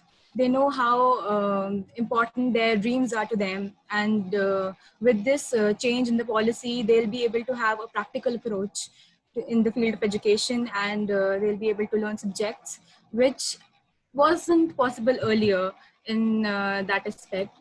And I personally myself wanted to be a doctor, because I was like, I always had this dream that I'll be a doctor someday, because my siblings and everybody studied medical sciences, and I was also forced into sciences, that you should study science, and arts are obsolete. They are not something that could make you a better person or could land you a good job in the future. So with the new policy, I think it would, allow youth to in turn find a better self I, I'm so sorry. Yeah, so I'd just like to say that it's a very good opportunity that the youth is having now. Thank you, that's all. Thank you so much. That was great. I would like to add some point if Catalina will allow me to do so. Yes, please go ahead. It's basically initially our education system was much more focused on creating engineers and all, as Samriddhi has recently said. It's more of like we had some certain social constructs, where they actually believe like the students who have gone for PCM, that is physics, chemistry, mathematics, are the best one. Then comes the biology, and then comes the other field. So they were mentally prepared in a particular way that if you are going to choose these streams, you are an honorable student in front of everyone. And if you're not going for something like that, you won't be, you're not even capable to face them, and you're not even equal to them. So those kinds of things were always there. Now I will say this NEP, that is National Education Policy, what it's doing is basically it's allowing and it's kind of pushing the point that you can actually go for different topics. You can go for different vocational trainings, as someone has said, that carpentry. Let's see that carpentry as something which we can do in arts stream, something which creativity is being involved with, not with something like this work is behind the level or something like that. It also focuses on the teachers development. Teachers would be continuously trained to perform on the mark, up to the mark, so that they'll be able to give best education to students. It also includes inclusiveness in the society. It talks about inclusiveness in the society. It says that those who are the children of laborers or any other discriminated society, which won't be able to pursue education, there may be some sort of infrastructure made for them, so that they would be included in these education infrastructure and all.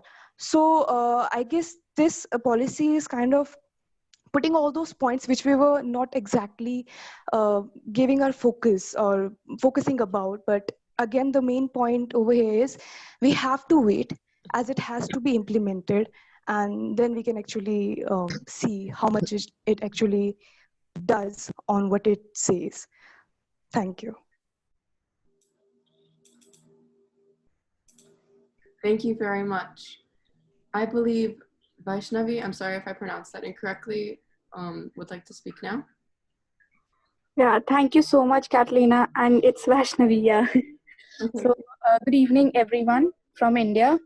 So when it comes to education system in India, I think, and what I have feel and experienced so far, is that we lack the practical knowledge on certain subjects like accountancy. I'm a student of commerce background, and when it comes to computerized accounting, in schools we are taught some theoretical accounting, not practical one. And suddenly when it comes to our bachelor's degree, we are introduced to computer accounting, and the level of that accounting is it is not something which one can learn in 3 months. It has to be from the beginning. From the very beginning we start learning accounts, like from class 11th when we choose our streams. So yeah, the first point is this. The second point being is that we don't get enough options to choose from. Like if I am a student of commerce background and I wish to study physics and I have a keen interest in physics, I will not be allowed to do that. I can do it otherwise, but I can't pursue it in my as a career or in my school or in my college. If I have taken commerce, I have to go with commerce only, and I can't change my stream. So yeah, thank you.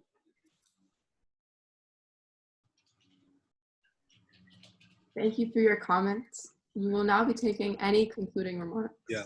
Catalina, if I can give my concluding remarks. And like Absolutely. I focused earlier on the call to action, I believe that the call to action starts with the self. And I think that it gives me sort of a lot of pleasure and a sort of privilege to have this forum to talk about the call to action that we have to tackle maybe some of these situations and to maybe provide a support system um, that can basically work around it. And I would like to really credit my entire team of very, very young people. When I say young people, I mean college students, school students, who have fed not only into the motivation behind it, but also the, what should I say, the, the mechanics of it, you know. So I think what we have is what we are launching on the 18th, 19th September is the DIAS Global Voices STG Youth Fellowship. So it's going to be a youth fellowship which will run from now till the project cycle finishes next year in July, which will have a certain phases in which we will be choosing 60. So we as the program have committed ourselves on the STG platform of the UN to work on 15 goals as a part of this program. And those have already been registered, submitted to the office in terms of the indicators, which was a big challenge, you know, to accumulate such a big sort of, how do I even put it, an effort to sort of get everyone on the same page. And I realized that a lot of problems was in looking at the world in these binaries of disciplines, because we are still talking interdisciplinary when we could talk about problem solving. So I just want to quickly run over this and call to your attention. Catalina, can we see it? Yes, we can see it. And Paula, this is something where I invite you to be our mentor whenever you get free. And I will begin with quoting my favorite Secretary General of the United Nations, where we can essentially talking about that we can draw it ourselves, the UN systems and the SDGs. So it's a fellowship as a tribute, and it's, I think this is 18 September is when our beloved Secretary General had passed away in the helicopter crash that we're talking about. So that is when we're kicking it off. And it starts, I just want to actually move to the phases for all of you, because there are some university students as well, and we will try to make this 5-minute presentation every time moving forward, where we are recruiting young people who are open-minded. And we are firstly building competence that Vaishnavi was talking about, that is advanced competence. And we are putting the technical STG solving STG capacities, knowledge capacities as well.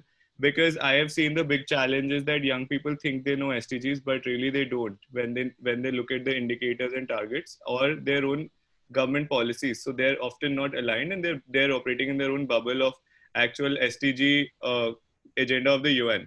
So we felt it was important to have those 15 SDGs taken up by a group of 4 motivated people from around the world, who will create 15 working groups, and they will work through our program on all these aspects in the first phase. And 2nd October is a International Day of Non-Violence, which is the birthday of Mahatma Gandhi. So that is the phase till which this will go on, where we are doing the shortlisting and a 10-hour workshop. And I think someone like Paula will be a great asset, and professors there will be great assets. So we are looking at the outcomes being on the job learning, value and vision alignment, skills, problem solving, project management, technical capacity to understand SDGs and develop innovative solutions. So that is the first phase, and it's essentially on the competence building aspect. Then we are moving our project in the second phase, which is a very critical aspect, I feel, leadership exposure and team management for young people. So we are going to then expose them to a better leadership role. So the opportunities that you have, Catalina, for instance, and Abhikansh has, should be there with all of them to be able to curate, develop their projects, and look at that. And we are going to have all of them identify one big problem in an SDG, which could be a global or a regional issue, which at least reaches out to 10,000 or 20,000 people in its beneficiary size. That will be one of the key criteria, that their project has an impact that matters in methodology, in the way it reaches out to people, and the ethic of it. And then we are going to have them intern at different places. We have, as you know, plenty of very important partner organizations around the globe. Um, Also, the very important grassroots organizations, which are in Brazil, as you know, and in Afghanistan and in India, all over. So we will be happy to have Colombian youth also right here with us, European youth. Anyway, like so, the idea is that we want to also build M&E scaling processes for people to know how to do this, because I think all of you sitting on this call have at least one big idea that you want to achieve, but how to achieve it is something that still something that sometimes takes our whole life. And then we are, if we can get it accelerated through a Paula and in knowledge and wisdom, and then we can support it through partner organizations, I think there's a lot of scope. And then we want to integrate it into the VNR process, which is the voluntary national review of the SDGs that every country has in their own national scheme. So that it could be, and this can then feed into the decade of action that we have, which is going on till the end of 2030, right? Now we are going to then renew this project cycle, and then they will have a youth-led project, which is their own project of the big solution that will run for 6-7 months, where fundraising, corporate sort of integration of their projects and operationalizing of that will happen. Finally, 10th July is, as you know, we will have a month to renew our program, and 6th was our call to action last year, on this year, 6th August, from Hiroshima Day. So we will annually be renewing it at least till 2025, for the next half a decade at least, as is what our commitment is. And this we are launching on the 18th of September. So now I'm saying this is an open place for young people to drive it. Our goal is that this should be operated by young people also. Not only should it have participants and beneficiaries from these places, but it also should have young people like yourselves driving this, like writing partnership proposals to bigger organizations, and also ensuring that they know they can trust you, right, in terms of these right skills and right approaches. So yeah, I mean, that's our call to action, and we will humbly invite you sort of in that sense to join this call to action and collaborate with us in any which way. If you're a good graphic designer, there's space for you. If you're a coder, there's space for you. If you are a researcher from medical space who's researching some infographics to do health capacity building in a climate change in a climate change activist, I know that climate change and health is a course Yale is offering today. So so these are this is what I can say.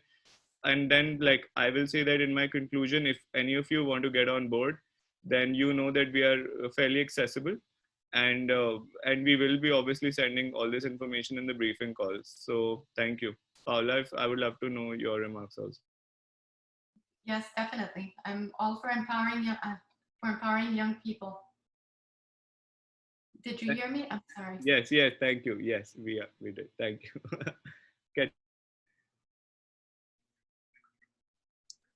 Kashav, if you were saying something, I think you're muted now. I'm just saying that, would love to know what you think as a young person. Is it something that's useful for you?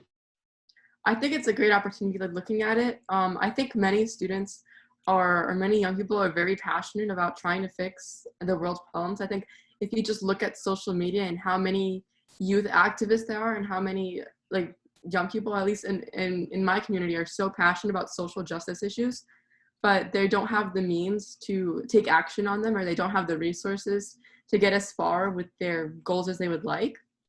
So I think that this provides like a great space for them to kind of realize their goals and try to make a change in their community with support from professionals and support of other peers, so that they don't have to start these projects on their own, so that they have mentorship, they have resources. So this is fantastic for students who are very passionate about trying to change the world in the future. And this is giving them a space to do it with support.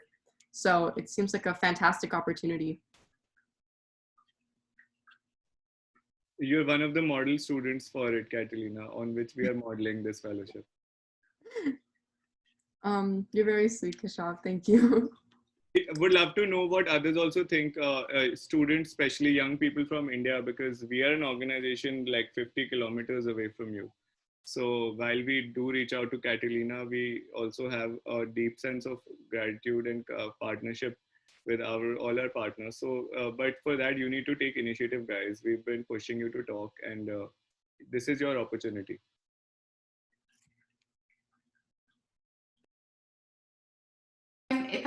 If I may say something to the younger people, you know, don't be intimidated, people.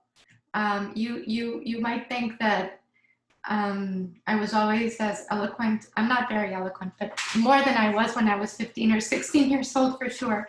I could hardly speak up. I could hardly ask questions in class, and I always felt intimidated. I never thought that I had anything important, remarkable, or intelligent to say. And it took me a very long time to develop the self-confidence. And to be honest with you, law school is extremely difficult because it was all about public speaking, oral speaking, persuasiveness. It was a very difficult challenge, but you know, you have to rise beyond your own shortcomings, and that's what I have to say. You know, if you feel not confident, that's what you need to work on. If you feel that you're not important, then that's what you have to feel you have to work on. So this is an opportunity for you to overcome your fears and for you to become more active and for you to become stronger. So jump on it, take advantage of it. It doesn't come twice. The opportunities are only for those who take advantage of them.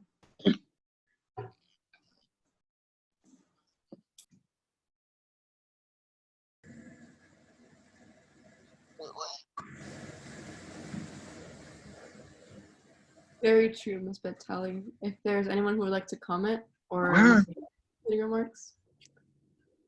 Yeah, sure, I would. Please go ahead. I'm sorry for the background noise. My dogs are not in a great mood right now.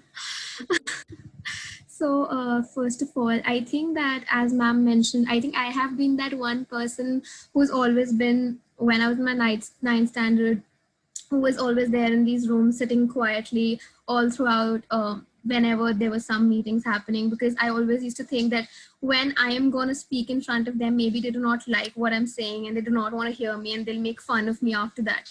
But once I started speaking, I realized that people are actually listening to me and they're not making fun of me. And I think after that day, I always thought that these are the people who are always going to listen to me, and maybe I make sense and they do want to listen to me. So the process kept on going on. And today, I've got the opportunity to work for the DIAS, and as Keshav sir presented this fellowship, I think we're 57 people here, and all of you are young students from all parts of the world. And I think we are the one who are driving that change. And as Abhikansh also mentioned, that working for a United Nations organization for a group where youth and children come together as policymakers. I think that's where our small, we can't just go forward and conduct meetings at the United Nations General Assembly, but we as students lead these small changes. And I think if I wasn't here today, maybe I wouldn't have met all of you. And I think I'll just end here because my dogs are getting very angry now. So I think all the best to everyone. And I really look forward to actually increase this engagement with everyone present here. And maybe we can take this forward to a greater level.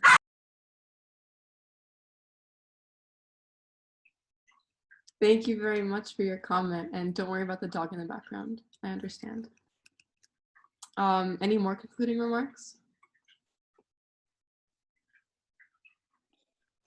Hello, good evening. Please go ahead. May I? Yes.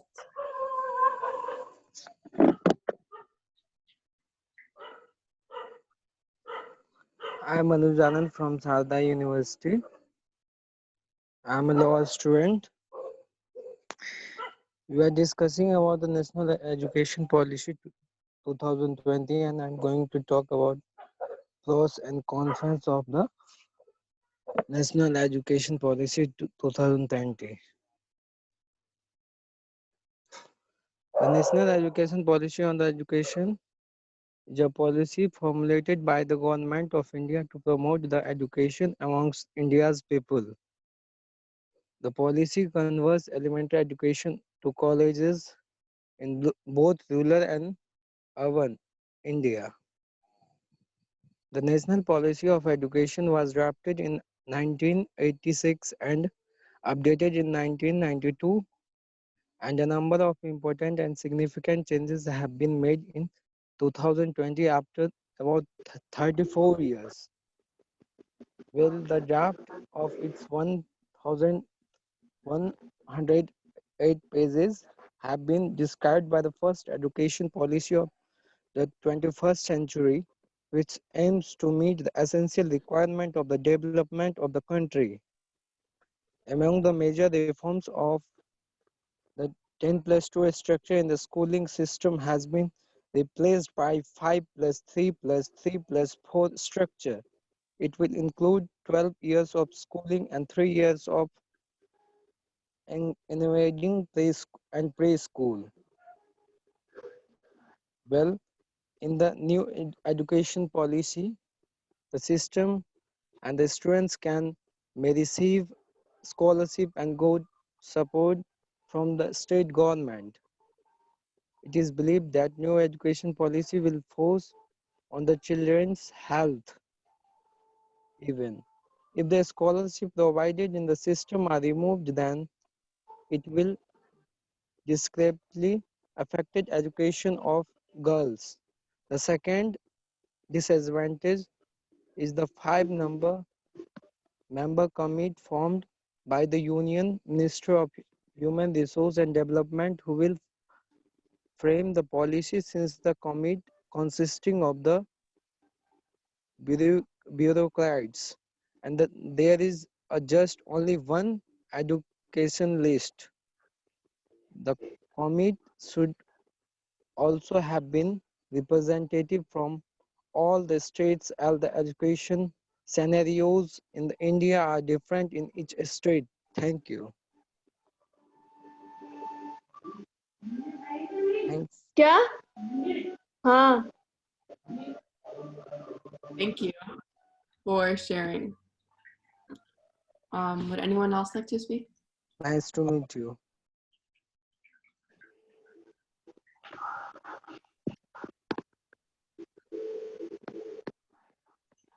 Would anyone else like to comment before we move on to the session? Kathleen, may I? Yes, please go ahead.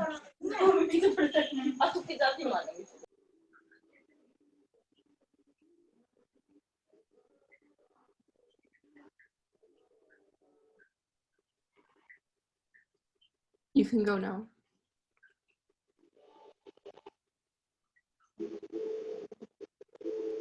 Firstly, I'm very much privileged that I have joined this one because it's very less students or people get opportunities to talk about these things, and everyone is listening patiently about everything. And although it's very important for everyone that one should know about the nation and the education system, so thereby even I wanted to say that India till today have some of the major problems in the field of science, arts and commerce, as people as well as our parents do not support less marks, or the people things that given more opportunities to science students, as they think the mentality of the people in India are still to that extent that people of science are more educated than the arts one.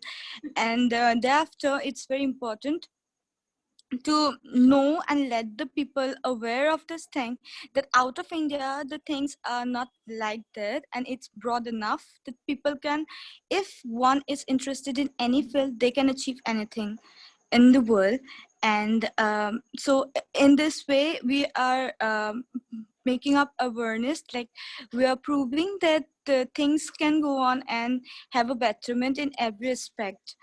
And I'm thankful for this today's session and would like to join further if there's any. Thank you very much for speaking. So Martha, if you would like to comment next. Hello. Okay, so ending remarks here. It has been a really good session so far. I'd like to thank Paula ma'am, Catalina for being here. I know it's morning time. It hasn't been very easy for you guys, but thank you so much for being here, moving this discussion. I think it's a privilege for us at Sharda University to have you guys. I also want to thank our faculty members who have made this possible for us. Like really, the enthusiasm shown from their side, it's you cannot compete against it.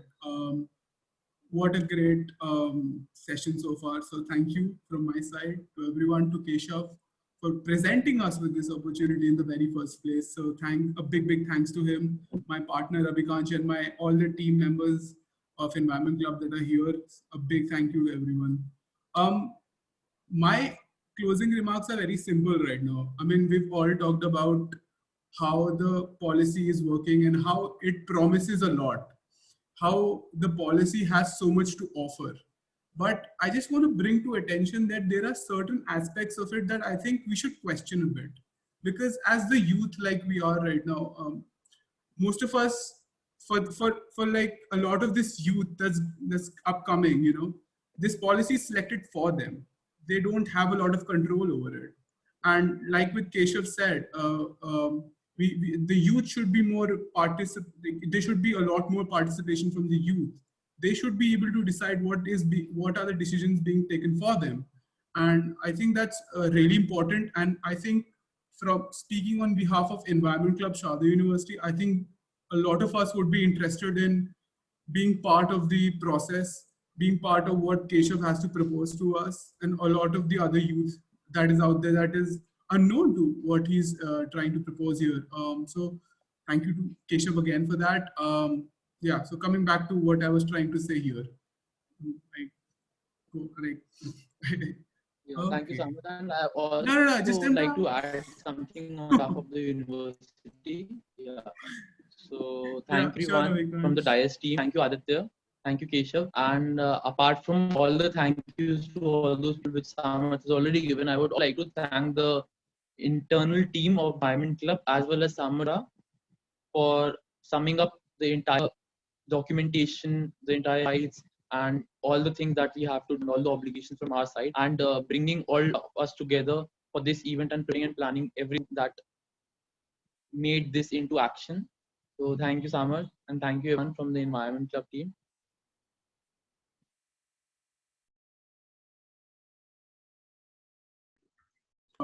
Can I complete what I was trying to say? Yes, go ahead. Yeah, so okay. So what I was basically trying to point out is that the policy, although promises a lot, has a lot many things that are maybe that face a lot of implementation challenges over here. Number one thing that I would like to point out is that it's very optimistic in its basic nature. It is very specifically written in the policy that by 2040, this policy aims to be second to none. And I think that's a very bold thing to say. Considering the amount of problems that we face as a collective, as a country, on top of that, the education system currently has its own, potholes in a way. It has its own drawbacks, and so much more that India specifically has more than any other country. Like Aarti ma'am in the very beginning talked about the diversity of this country. That even though it brings us so much cultural values, it brings so much cultural richness to the table, but it also is a very big drawback for us when it comes to policy making and decision making. So that is something that we should consider. Another thing that I would like to point out is that the policy in its basic nature is it has many points that are very quality assessment driven. There are so many new centers that are being made, so many new forums that are being conducted in the policy. If you go through the fine prints of it, you'll understand that so many new organizations and so many new structures are being created, even though it looks very it looks a very positive, it has a very positive outlook on from the very external aspect, but think about the implementation of that. There is no detail provided as to how this would be implemented, where the money is gonna go, who's gonna control what, who's gonna have what kind of autonomy here. And that are the questions that we should be asking the government. I'm not trying to bash the government, but these are some things that we should think about. These are analytical points that we should really touch upon. Lot more on control, quality assessment. That is what I call controlling. Those are like the controlling aspects of it. Those are controlling actions. Controlling actions come after implementation. So implementation is not really given the first hand, where I feel India is a country where implementation should be the first hand, after planning, So implementation is the important step here that is kind of overlooked. So with that in mind, I'd like to conclude what I was trying to say. So much there is hidden about this policy. How, so like in the beginning, I talked about how GDP, we have a very low amount of our GDP given to education and healthcare. And it is said to be, like the spending is said to be said to increase within a span of time, but that's again not described. Why aren't you describing? What is the setback here that you're not describing? Again, the questions we should be asking. How is that money going to be spent? Where is it going to go? How much is going to go where? Allocation of resources, things like that. As an economist, future economist, hopefully, I believe I want to talk about them, and I urge all of you to think about these specific issues. Maybe not just these issues, maybe issues that you could go on and find on your own. To all my fellow Shardans here, I would like you all to think about the proposal that Keshav just put in front of you. You can approach me or Abhikansh about it. We'll be very open to more action over here, because I believe action is in the end, which is going to give us the results that we want. This is going to provide for a more equitable future for all. So with that, I'll finish finally. Thank you so much. Thank you. Abhikansh, if you're trying to say something, I think you're muted. Sorry, yeah. Samarth, I would definitely agree with you. If the government increase spending with proportion to GDP, it takes it from somewhere around 1.8%, that is currently 1.4% of the GDP, to 6% of GDP, and the policy gets implemented to the grassroots level, rural areas, and everything's done properly. In the next years, the implementation has been successfully executed. So the phase is not far where India is a power, and India can, like, the true potential of India to be a superpower can be unleashed by nurturing the young minds and making them at par, at the standards what the people are attaining education in Western countries. And I think the phase would not be far when it will truly become a superpower just because of these educated minds.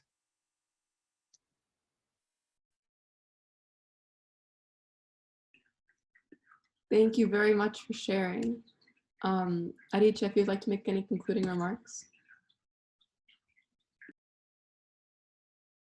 Sure. Concludingly, I'd just like to say that, I mean, today has been quite a fruitful discussion. We got to hear like an analysis of the whole policy from multiple aspects. And I believe this is one very good pro of having an online dialogue like this. Because if we limit it to just a few people that we have in our physical surroundings, we can get maybe 5 or 6 opinions. But today, I remember at one point we had over 80 or 90 people present here with us. And I feel that this just gives a very good, thorough breakdown of the whole topic, and it lets us look at the problem from a broader perspective so that we may analyze it.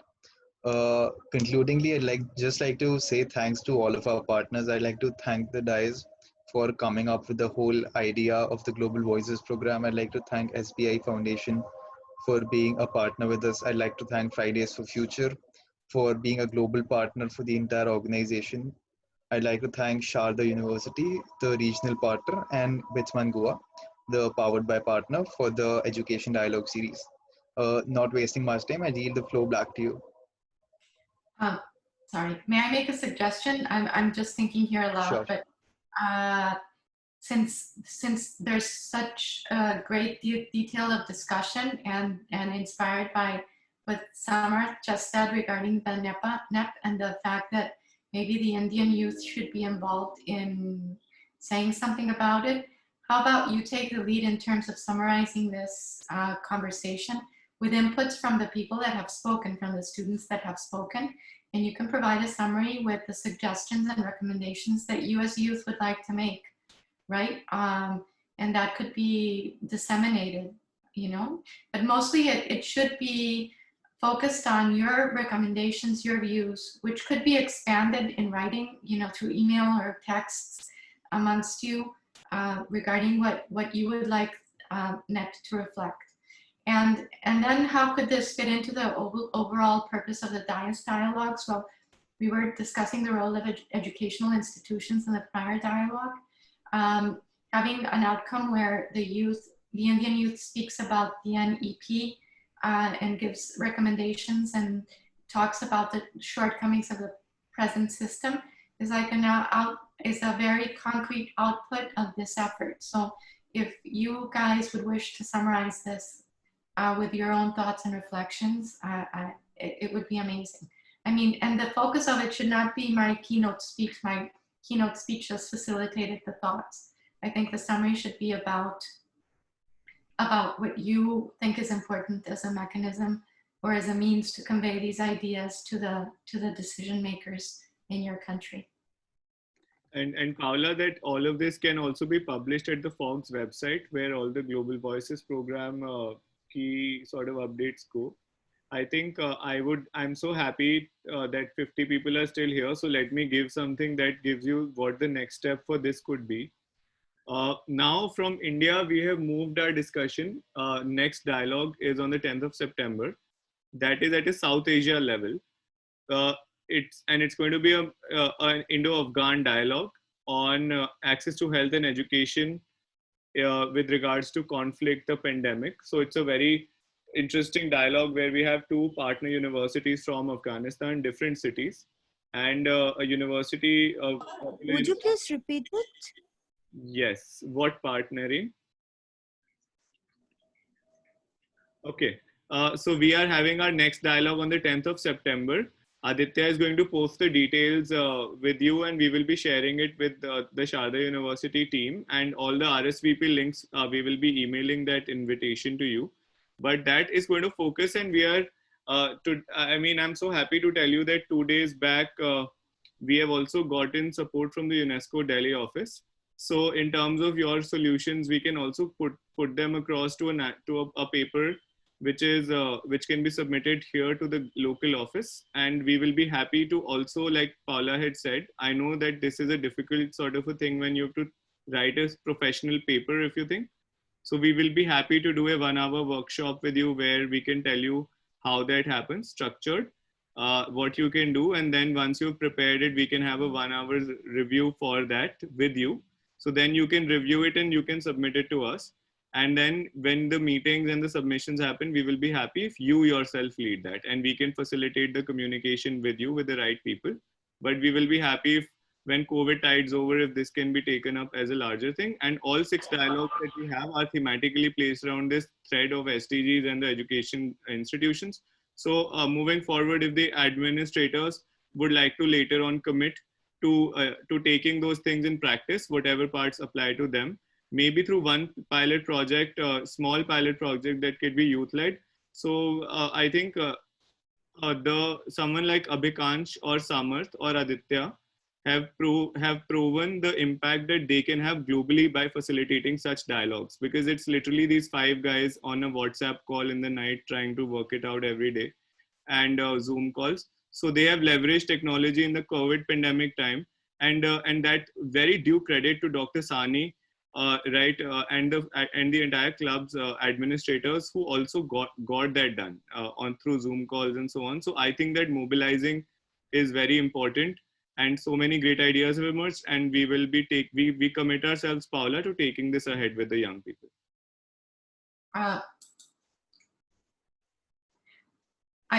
sorry, sorry. Can you hear me? Yes, yes. Okay. Yeah, I think this should be led by the youth. You know, I'd be happy to give my inputs, but as I said, I think this is an opportunity for people to come together in India and voice their opinions in relation to the NEP. And Aditya is very knowledgeable on that. He could start summarizing it and collecting the conversation or the thoughts that people have made here on how it should be tweaked and their vision on it. And then, I mean, this would be for consumption in India as an example of what this style dialogue can achieve, right? And it could inform, you know, international policy makers in terms of the dynamics of how this came about. But I think it should be based on your own content. Yeah. But I'm happy to guide, you know, I'm always available. On the 23rd September consultation for FOGS that is happening, Aditya is going to be present and making a summary of all of these things. So if it happens before that, then I think it's a very good forum where Aditya can make quick summary of what these perspectives were. Just my loud thoughts to you across the continents.